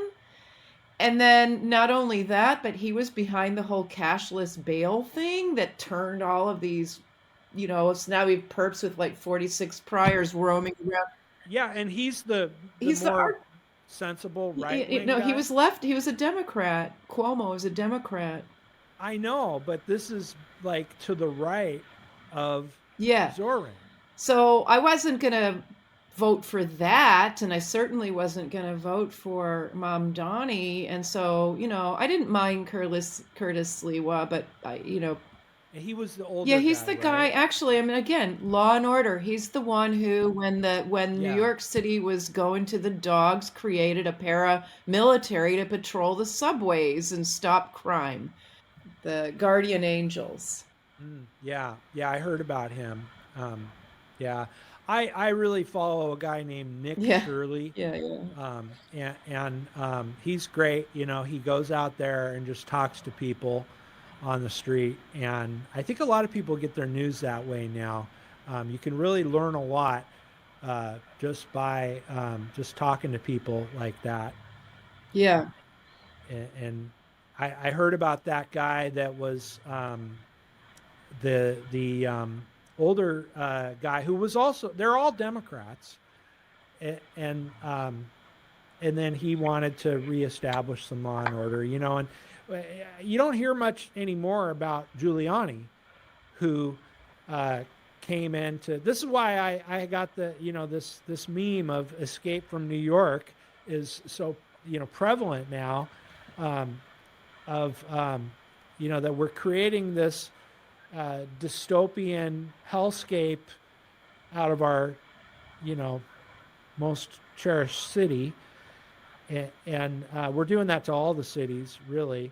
You know what? Um, and they had done that before You in the actually, you know past. what was cool to say when Giuliani was mayor? That, oh, he cleaned everything up and now Times Square is like Disneyland, and what a shame. I liked it better when there Yeah. were hookers all over the place. We were getting Oh yeah. pickpocketed. Now there's naked girls, taking money, doing some kind of an act. It's like Fremont Street in Las Vegas is kind of similar situation to Times Square. I've been to both, and I can't tell the two apart really. To tell you the truth. It's Yeah, that was one of the things that I was thinking too during the whole race hysteria, George Floyd thing, let the criminals run around because we feel so sorry for all these people who are in prison just because of the color of their skin. I thought, you know what's going to happen here? Things are just going to get so out of control that women are going to be begging to be protected again. But it is interesting. It's women who are pushing to let criminals run around, and then they're marching to take back the night because as women we can't go anywhere. We always have to worry about our safety. But then they again, it's cognitive dissonance. There's just absolutely no logic to it. Yeah, and the men just respond kind of continually. This is why I say that the right is really just a soft right. It's not really the hard right that they're afraid of is not really in power in any way, shape, or form. The Trump has got all the girl bosses, and he's not going after any of those things really, even though he's the ultimate patriarch. He wins points with the hard right, and they're allowed to not be censored. That's happening now. You're seeing much less censorship, um, but they're still not empowered really in any sense. And this is why I say that the left is really still running things um, from the childless women's Yeah. situation. Yeah, and it's true. They are at the helm of all these cities that are in complete disarray, like Oakland.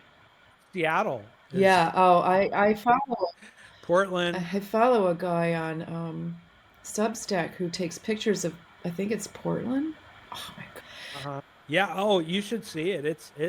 And these are beautiful.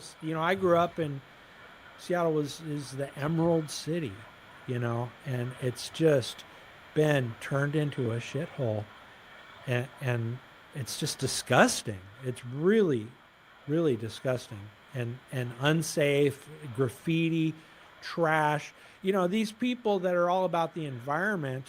They're just wrecking the environment with these homeless camps that are just everywhere. Around anywhere where there's a green space, in the city, is a trash um, dump for these homeless people. It's really just it's becoming more and more dystopian, and of course they blame the right for Yeah, that at the right, too. they don't feel any, they have no feeling. Look, you know what? I think that all the homelessness is absolutely an effect of feminism because, Absolutely, yeah. again, we're not forming families and tight-knit communities. And so a lot of people are falling through the cracks. And that's actually, Well, where does all this child it's abuse one of, come from that then well, leads oh to yeah, because the mom had drug and nine alcohol? different boyfriends, and your son was, that's actually in my novel too. Your son was abused by every stepfather, and and the whole reason why you had to get out of the trap of marriage was because you were being abused. So it's just, again, more cognitive dissonance.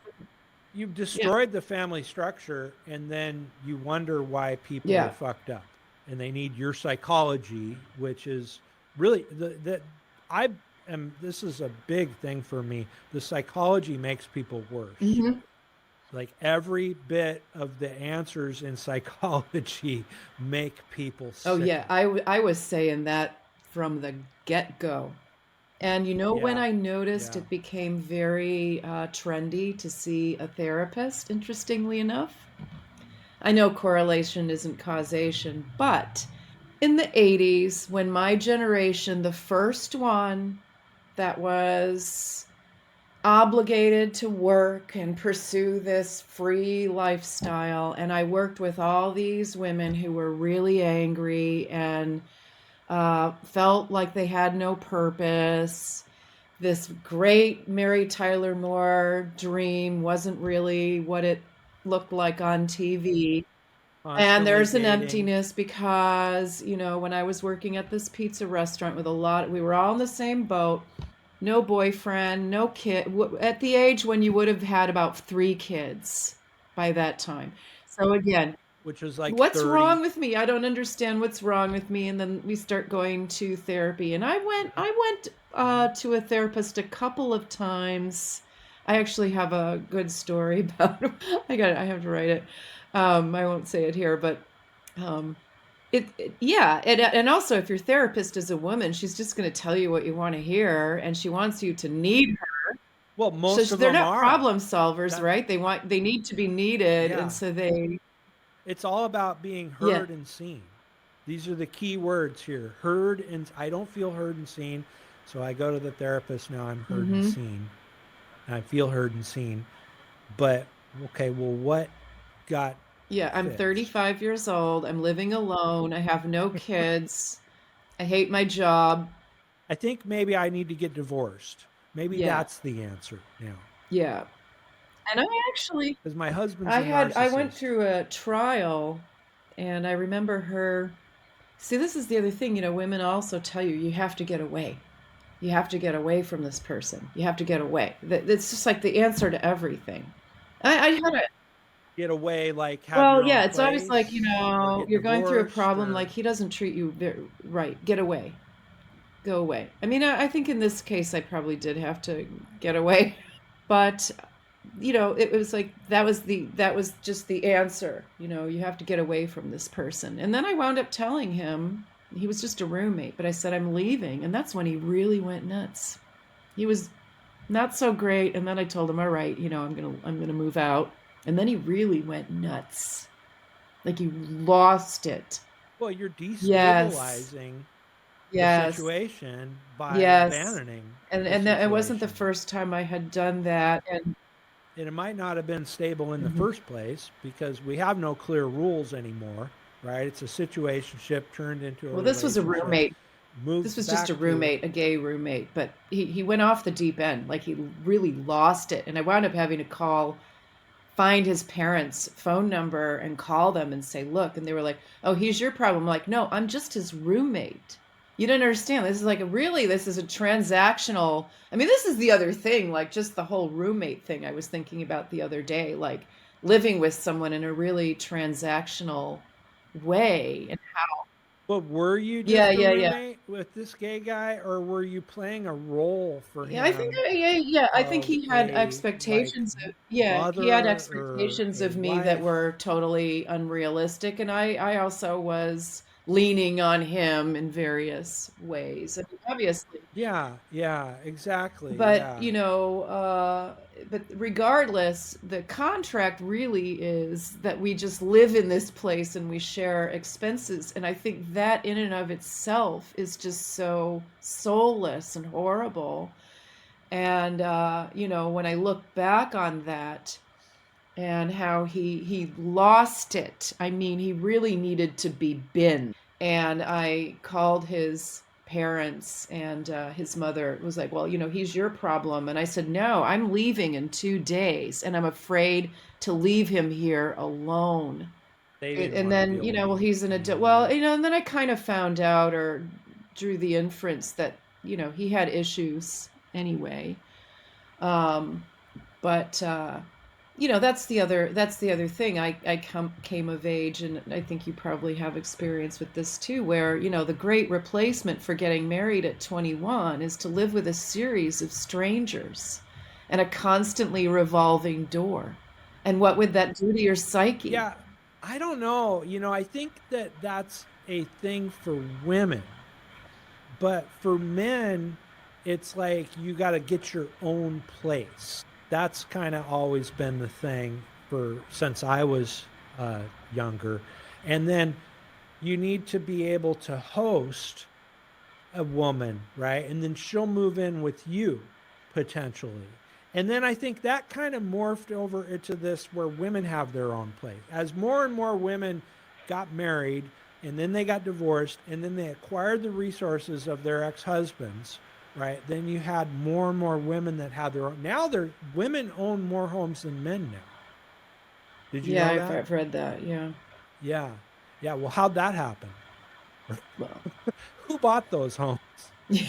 Oh, I get it. Oh, oh, yeah. Mm, See, that's why I say there's no benefit to these women that are down this road for the most part. You're, of a rarity. I'd say that the women that are, you know, realize, hey, this system is dysfunctional. I don't want to be a part of it. How can I be a part of the patriarchy more? Right? Like that, like those women are like maybe 20, 30%, overall.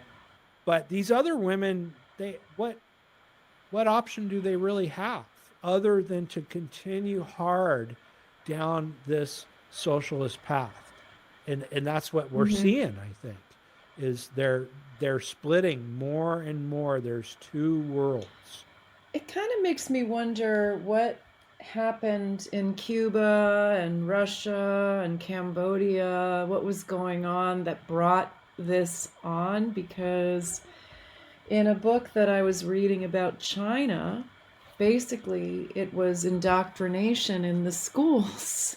But I don't know what the origin of that indoctrination in the Well, schools I can answer was. that. Because now we have I can answer indoctrination in that the a little bit. schools and it's driven by women and um So this what happened in China happened here too. And what happened in Russia happened here too. They're just different versions of it. But around 1930, but between 1900 and 1930, this concept of communism, which Engels and Marx brought up a little bit earlier, right? They were having these unions were forming as the world was becoming more industrialized, and rights were being expanded to women being able to vote. Women got the right to vote here in 1919 in the United States. And these, more industrial Western countries, especially all around the world, went towards socialism. This was the birth of socialism and communism, both of them, different degrees of that in the 1930s happened all over the world. It happened here too, and that's the part that I think that we miss is that the Franklin Roosevelt and the New Deal was contrasted against Herbert Hoover and rugged individualism in the 1932 election of where we had the Great Depression happen and the collapse of the stock market in that time. And so with the advent of women voting and the new numbers of women voting, we moved to the hard left in 1932 with Franklin Roosevelt. So that was a communist revolution to an extent in the United States, where the state assumed this large role of being a superstate and taking the place of the man, became, and that's why I say that technology drove all these things. It wasn't like a good idea. And I think that's the illusion that we have, is that this has somehow been good ideas winning. And the battle is for ideas. And I think it's technology. And this just took different forms all over the world. But now today you see that in one form or another, it's generally the same deal. You have a nation state. The nation state is a socialist hub, and the power is redistributed from the productive people in society and then doled out to the unproductive people that used to be the job of the hmm family. yeah. And you're cruel and uncaring if you don't agree that the productive people should take care of everybody else. right? I don't have a problem with the productive people taking care of it, but the problem is that those people that they're taking care of need to negotiate with that person who's the productive one, right? So that's how it used to be is a woman had to negotiate with her Hmm. husband and the family had to negotiate with the patriarch, right? But we've disempowered that whole Well, what system. I mean, So now they don't have to yeah, negotiate. It's all but what I mean politics. is, I mean, now look where we are. They want everyone to be able to come to this country, and we're just gonna support these people, right? Like we owe the entire world a better life, and Well, it's they want worldwide to suck off the socialism tit of now. the government. And that's the other, again, it's cognitively dissonant because if you're going to need government support in your, why would you give that away to some people from another country who are going to, who are going to be living off government support? Like, why would you? I mean, that was Well, I another. I think that is the what I call the war It's bride because they syndrome, have no right? cognizance of the actual amount of resources there really are because Yeah, yeah, because they've yeah, never they earned have them. traditionally been taken care of. They're Well, not they're out in the disconnected. Like world. they They don't haven't. really. Have you split wood? Yeah, Have you fished? exactly. Have you built houses? Have you done real work that is essential in maintaining civilization ever? And they never have, and they never will. So they don't really Yeah. know, but they have more power And than the then the people who work do that the that work. women tend to do is not necessarily work out in the real world where you're getting dirty and you know exactly what the resources are. Like here's another example. I find this very, very funny, very ironic. A lot of universities are downsizing now, ours included, mainly because there aren't enough people being born. Yeah, And yeah. the women who are crying about how the university can't do that to them are the very ones who didn't supply the human resources to sit in those Hmm. seats in the first place. And they're demanding that the university has to treat them with respect and like a family and take care of them. But they derelicted on their duty. And they can't seem to connect the dots. It's like there's just this endless supply of something, Well, and this they're is why not they're like contributing children. it. Aren't isn't that like a child? You're just supposed to Yeah. take care of me. I can't connect any dots of why. And then Right? I tried to say that, and of course I got, yelled at, well, did you have any kids? Like I didn't have, my mother had 4 kids. My other friend her mother had 3. Those are all people who would go to university. If you didn't. Well, they've been filling them Yeah, with well, actually, immigrants. since about 2010, they all of a sudden, I mean, do you know that like at one school where I was teaching, the graduate students over 50% were foreign international. And Yeah, and so yeah. you can't now. China has a low birth rate. All the Asian countries are are threatened with Well, it's extinction. Yeah, worldwide. so Yeah. now, but they can't. But you can't mention that because that would make them feel bad about women, right? Or You're about not allowed to themselves. criticize women at all. No, no. Well, because they have all the power. That's why you can't Yeah, but criticize them. You can't criticize the people with power. but they want to give our resources to all these migrants, and yet they're going to need these resources because they didn't have children to take care of them in their old age. They don't do math like that, though. It's amazing, isn't it? It really is amazing. And as I wrote in my piece, these people have no cognizance of cause and effect time and time again. Hmm. And it is to my eternal regret that that I fell into that trap myself. Although I also don't think I'm 100% responsible. Some might say I'm not taking accountability, but I would say that the landscape was already damaged by the time, I reached time to get married. It was already, things were already in upheaval, and chaos. This is the thing, is that we're born into this system now. Just like we're not racist. We didn't live in a racist world.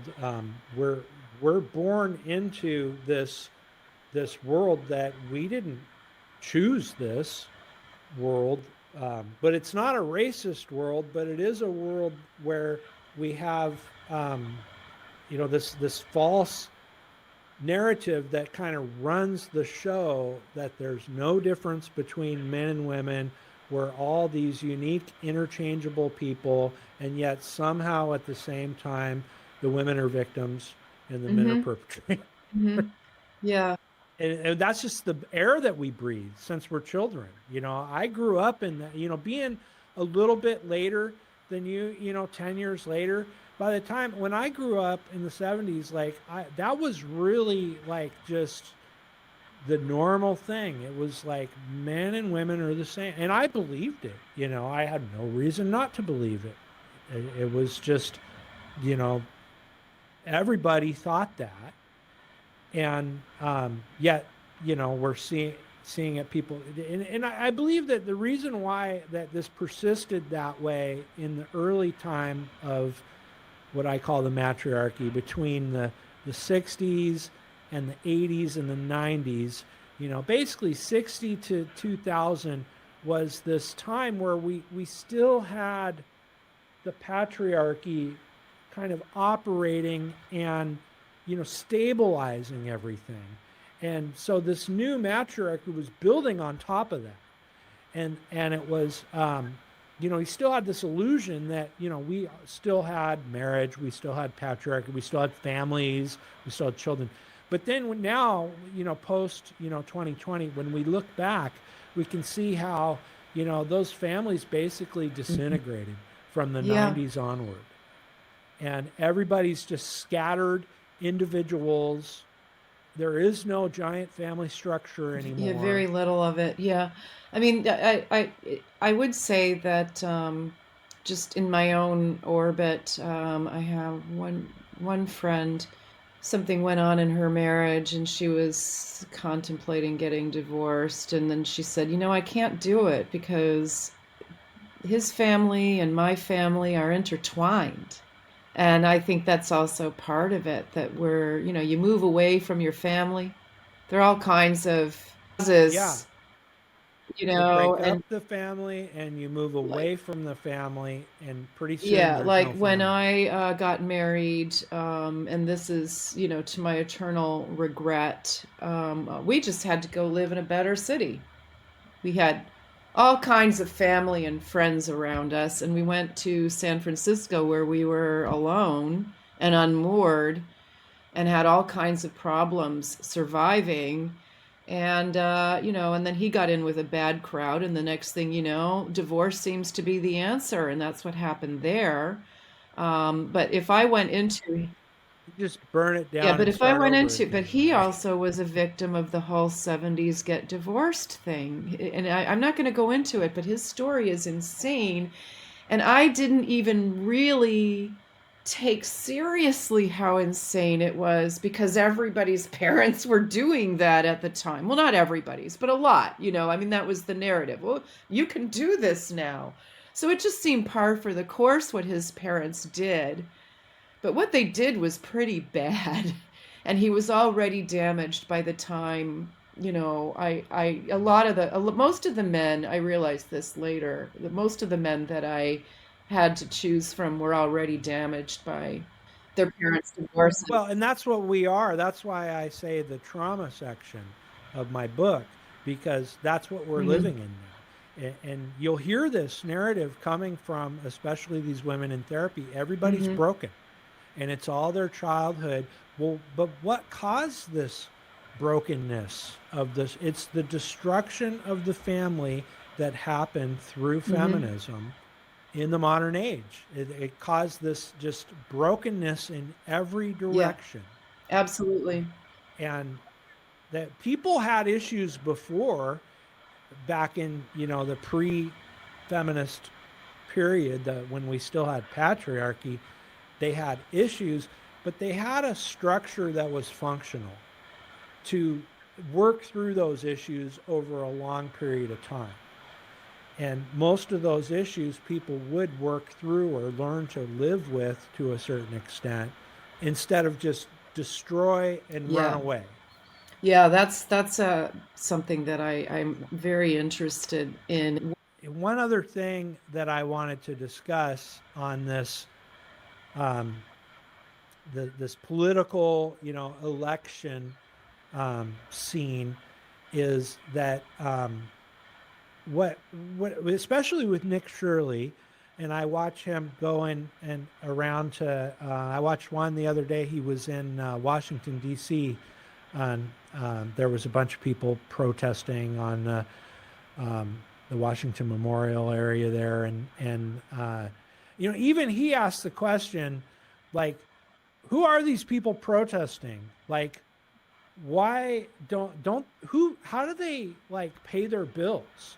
Like, and you really like this is kind of unsaid too, but it seems like these people on the left don't really work, and that I just can't help but think that that's a big part of this divide is that we have this kind of class of people that either has these soft jobs that they think is real work, but it's not. And then there's this other class of people that like they don't have time Mhm. for things. They've got work to do. They got to be there. They got to pay bills.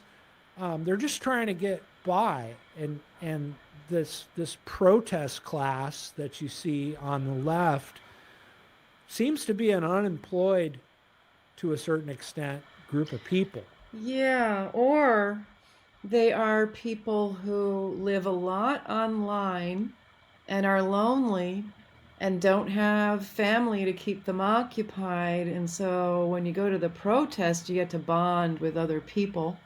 It's a It's a bonding thing. bonding Yeah, thing and it's a yeah. religious thing. They don't have a religion. And Yeah, that's that's actually a another really one. big one. And that Yeah. that's a really big one. I mean, a lot of this stuff is also Well, I think that's the therapy is the therapist took the place of the priest and the mhm. patriarchs in religion that we used to have. And then you don't have any children who would have occupied a lot of your time, and you wouldn't have had much time to think about yourself because you would have had so many other people to think about. And then the lack of Yeah. those, You notice how one of the big platforms is about childcare? yeah, yeah, the free childcare. How that Free childcare. free Yeah. government Paid run for by the childcare, men. the how's that's a recipe for That's a disaster. huge, yeah, I know, I know. Well, back to, how the women took over the school systems, it just keeps going. There's no end Well, to they're this. not thinking again with It's, the free childcare. It's like, oh, this will be provided to me, and I don't need to worry about how it's actually going to work because, again, traditionally it was men who always made things work out there in the world. The women were just, doing their own insular thing. They had no idea, and so it just keeps repeating itself. They're out in the world, but they still have no clue how it really works. yeah, totally. And they never have. They're never going to. It's not like they're going to somehow suddenly get a male brain that is like, how do we Hmm. fix this? Right? Yeah, Because really, I'm a male, right? That's how the brain works. Is you're constantly looking at everything in problem solution and what's the missing yeah. part and how do we fix it. It's not that emotional brain Yeah. I that think I think that women see might things be, in. I might have a little more of that than the average female. Like, okay, what's the solution then? But I also think that one thing that kind of I kept one foot in the patriarchy all this time, because I did grow up during that period of time. I was a child. And I did watch all of this happen, and I was the kind of kid who was always sitting alone in her world, alone in her room, watching everybody through the window. So there is a sense of detachment there. I do think that's a common, that's a good point. My question, what's different about the women who are not under the delusions of the left is they seem to have a battle with the other Mm-hmm. women. Like they're kind of lone wolves, so to speak, with the girl clan uh, tyranny, um, the matriarchal tyranny Yeah. Well, crowd. Yeah, I will just tell you, when I'm in faculty meetings, the estrogen is just a billowing cloud, and it turns me off. I'm really repulsed by the behavior. It's not, yay, like when the director says something, like some of these people are like 60, 70 years old. Yay! Like that, and I'm going, oh. yeah. I know. That's why I mean Like, they're men like do not children. act this way, and I'm sitting there like, Yeah, one of my we don't. favorite moments during the pandemic, also, I have to, like, most of the people in my department are female, okay? And most of them are 40s, 50s, 60s. And we were being told that we had to read Ibrahim Kendi's How to Be an Anti-Racist. Well, my logical brain is going, that book is so fallacious. Like, it's just, the whole argument is just a utter blatant fallacy. And then they're all waving their books in their little Zoom squares going, I have it. I'm reading it. And I've got this clock that I bought in Beijing. It's Mao waving the red book.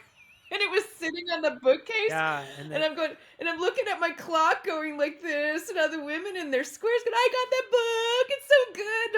I'm like, you guys are teachers. You'd never even you guys are bother to adults. You're dissect this responsible. complete ridiculous argument. All of them, yay! I'm just like, And I had a conversation with somebody just yesterday about this word cringe. Like, I think the word cringe is cringe, but that is cringe for any kind of normal thinking mm-hmm, person. They don't understand that either, because to them, it's like, if you notice that, this is another thing that men notice about women is everything's about parties. I call it tea parties, celebrations, yeah, gatherings. Everything is yeah. about that. It's some kind of big celebration about something, and they live for that. But real life isn't just one holiday after another. But and also, yeah, that's the other thing that I can't stand is somebody's leaving or having a baby, and you have to all give money to give them a present, and it just, yeah. But um, that's what women used to do, and I would like to, especially in my Requiem for the Patriarchy, propose that women used to be the social Yeah, directors. the And the civilizing ones who, factor yeah, of like men. you were the one who organized the dinner party for your husband's Yeah, um, work associates, and you did all the party planning and and made sure the networking was going on, and that's what women like to do. And if you can't hmm stand, everybody getting together around the table yeah, to and eat. now they threw that That's away, that's the threw that job. away, Yeah. and and now they're what are they trying to make it like? My director has even said we're all a family, and I'm like, no, we're not. I mean, I appreciate the sentiment, but we're not. But that's all it is sentiment. It's and what's really sad about it is that most of us are living in our little apartments in New York and going to work and don't have a whole hell of a lot. Don't have families. Don't have This is families. why the meme of the Matrix is so powerful today. because that's really what it's Hmm. become.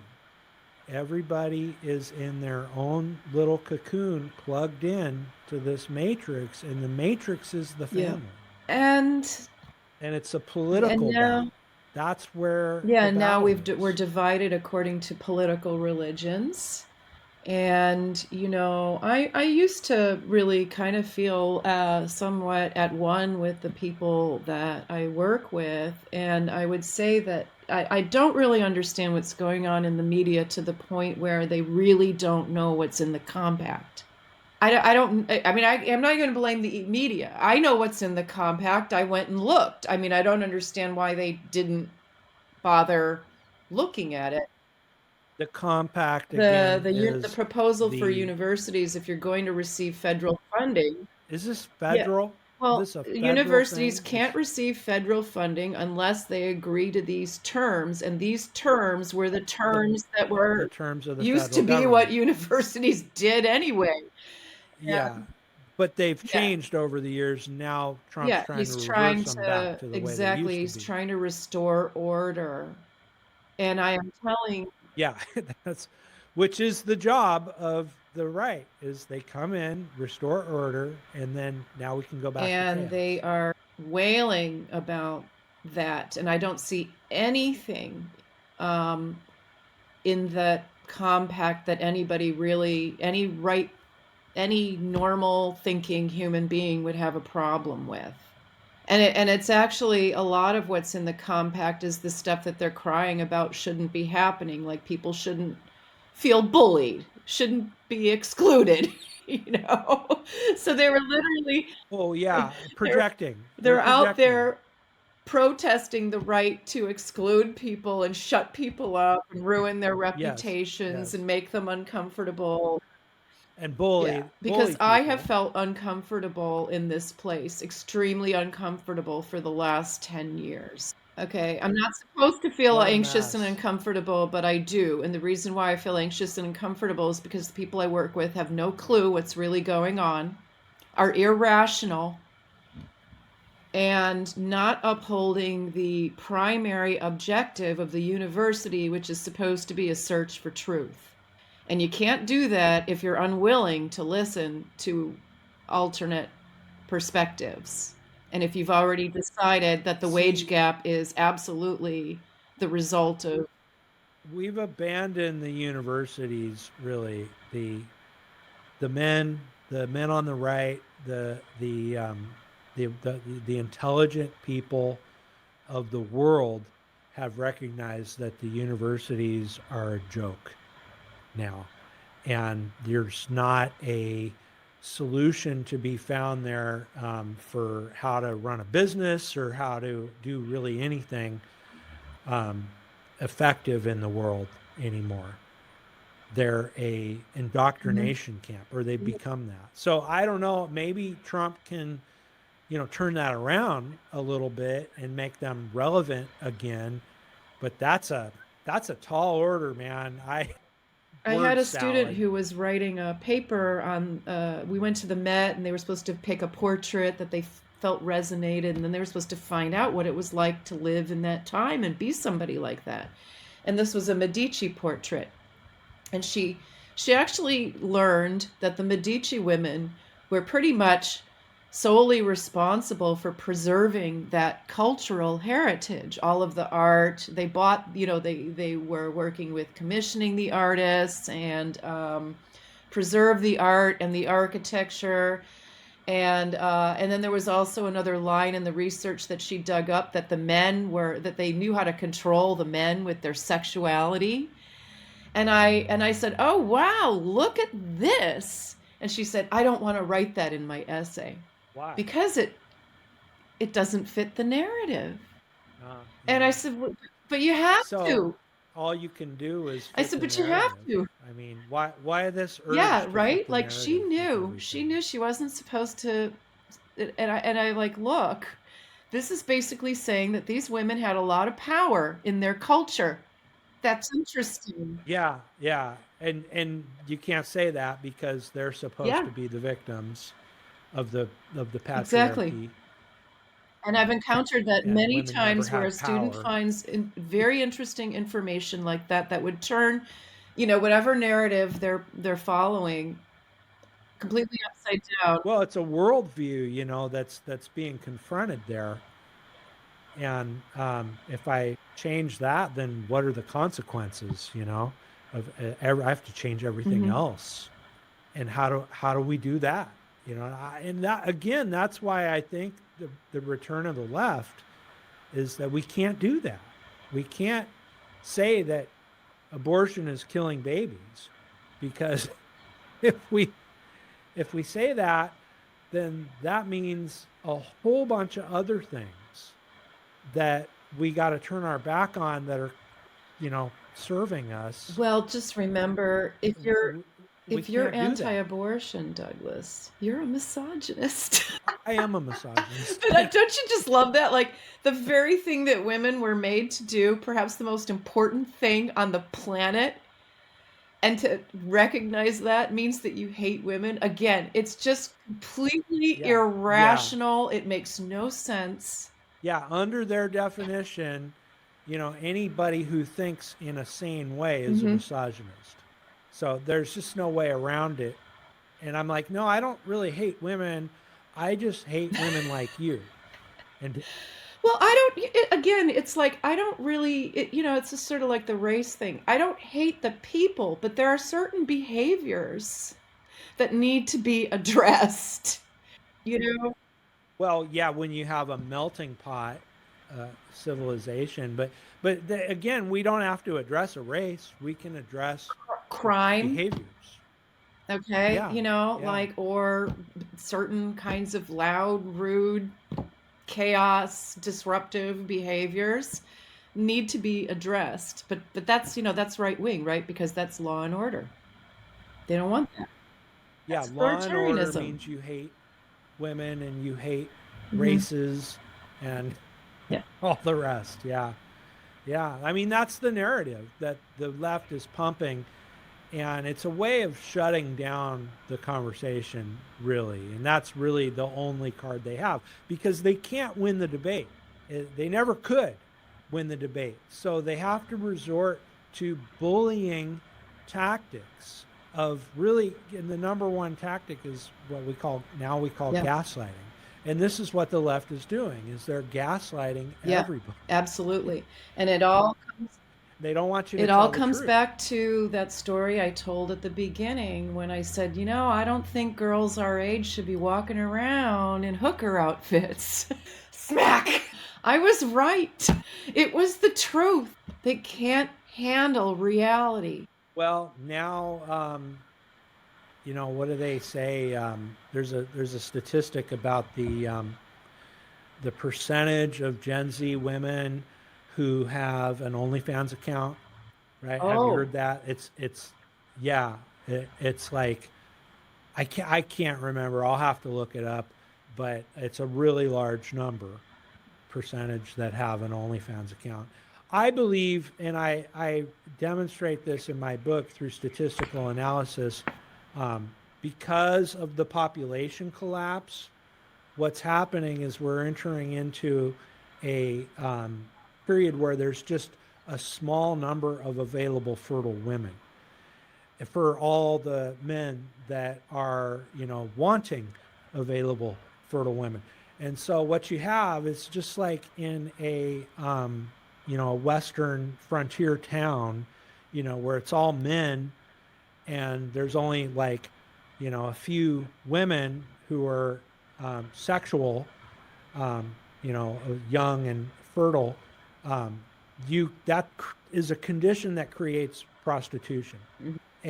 and that's where prostitution stems from, is because you have to monetize those women to spread them out over the large number of men. And this is also why the women are so entitled, because they can be, because it's just a small number. And so your average woman that's young and hot has just literally millions of men that will tell her whatever she wants to hear and buy her whatever she wants to buy. And that's actually a product of the population cliff.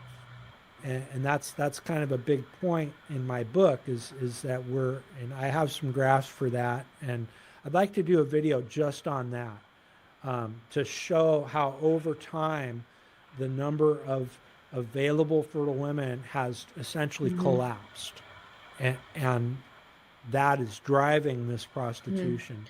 Well, also But like you say, women shouldn't dress they like don't that, look but like that's but they don't look that's like people you'd wanna marry and turn in, they don't look well, they're getting yeah, disgusting with and the the tattoos overweight, and they're the overweight, they don't piercings look and that, fertile, yeah. you know? Well, that's well, again, that's why the number of available fertile women is Mhm. collapsing, because they're not fertile.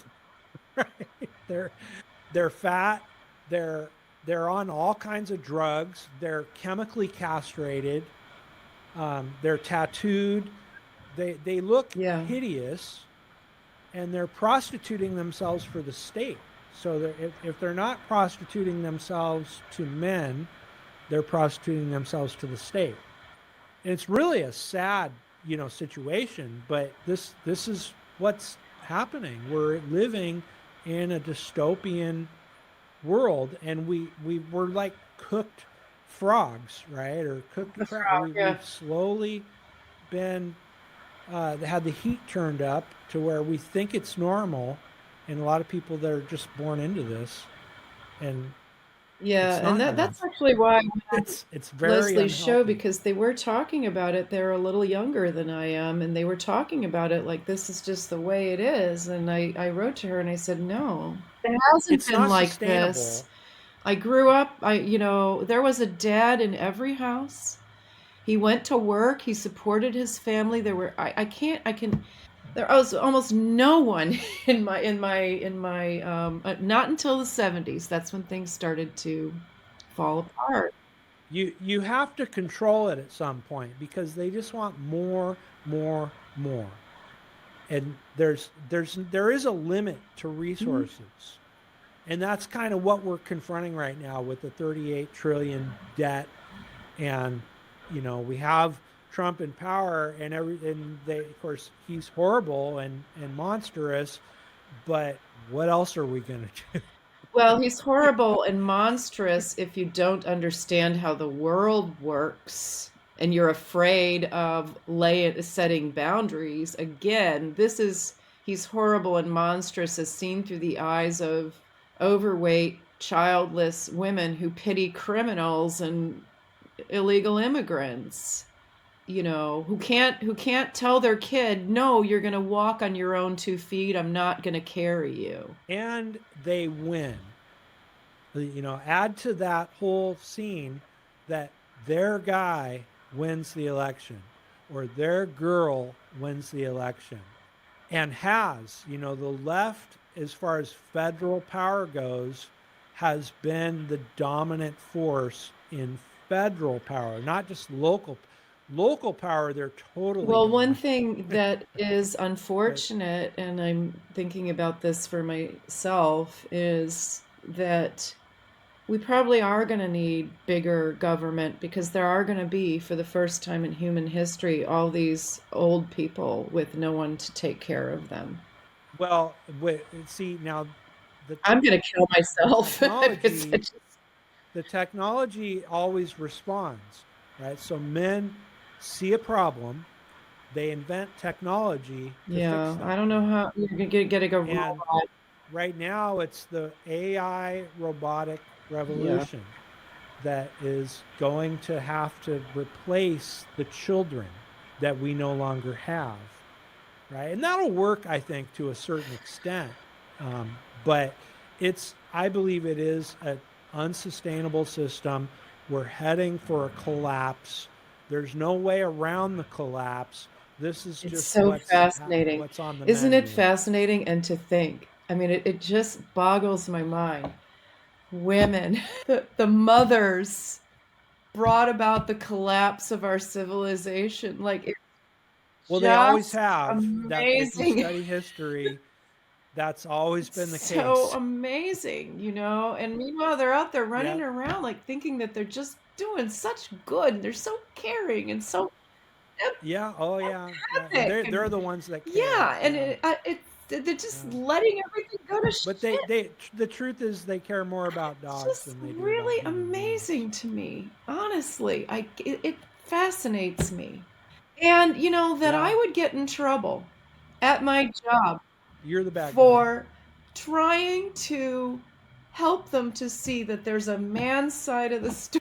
Just, you know, and Yeah, that the maybe men are having supposed to be, children not is not, people. Men are and maybe disposable. having children is not the worst thing that can happen to you. You know, like the, I've in some ways tried to, in a soft way, just plant that seed.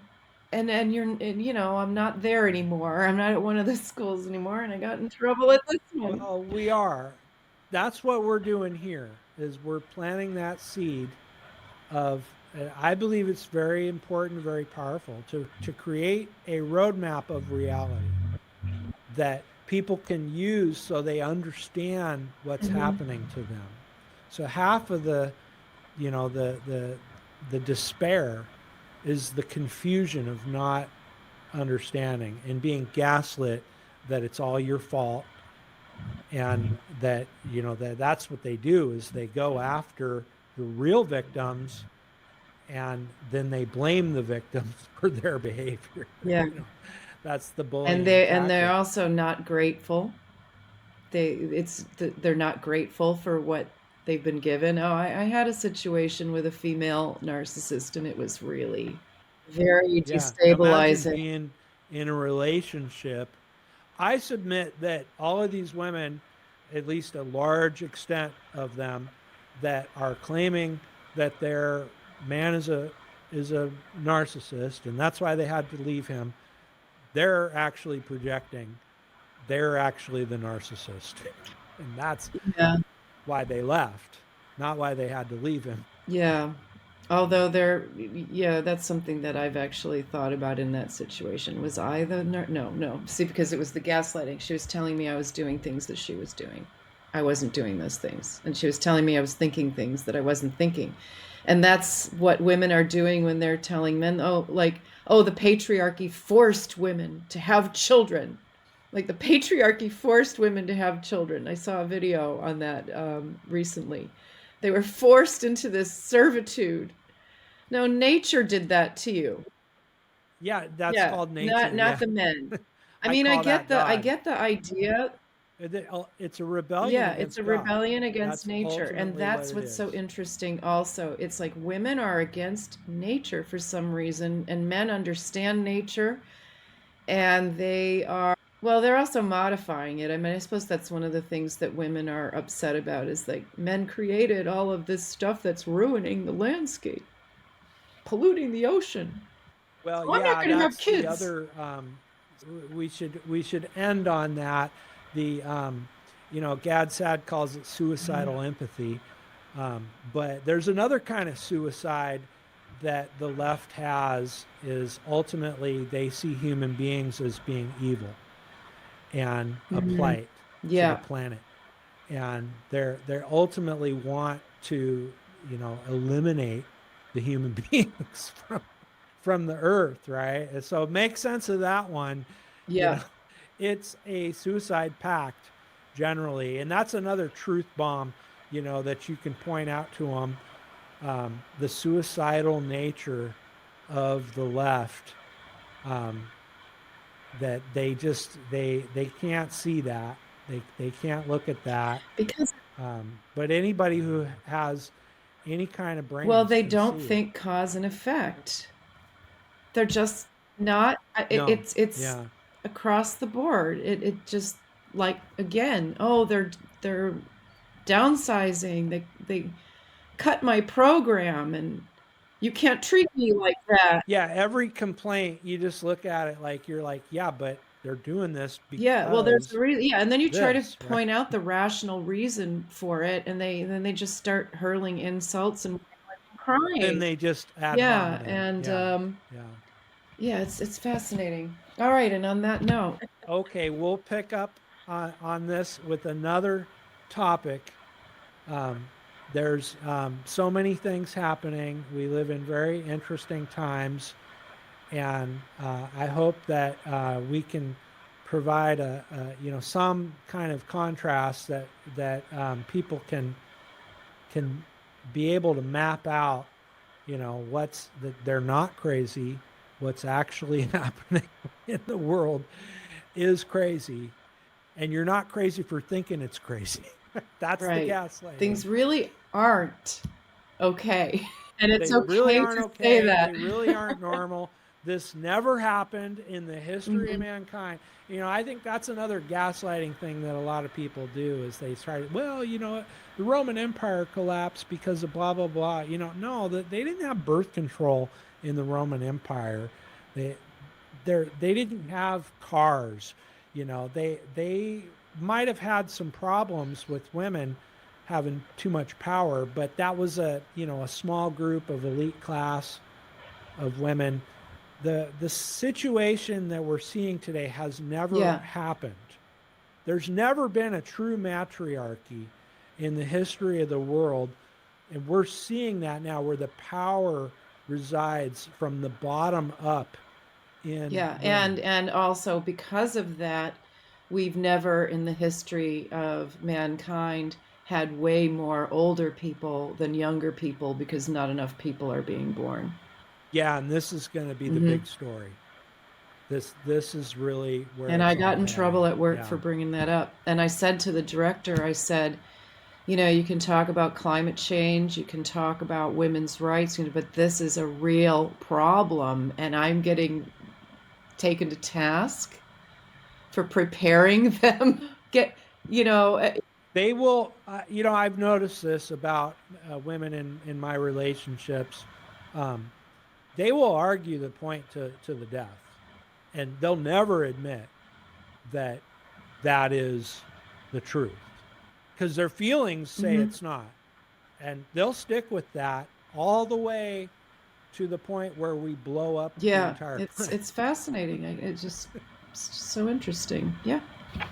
So thank you for that wonderful conversation amongst um, uh, normal thinking Critical people. thinkers. Yeah. Yeah, it's a breath of fresh air, and I hope you hold the fort down over there in the Zohran Mamdani, New York that we're entering, and I'm continuing over here in the girl world, girl boss um, cities of the West Coast, and it's only going to continue to evolve in a Devolve. Yeah. dystopian fashion, right? Yeah. All right, so enjoy your You evening, too. Darlene, Nice talking to you. and Yeah. we'll Bye. talk soon. Okay, bye.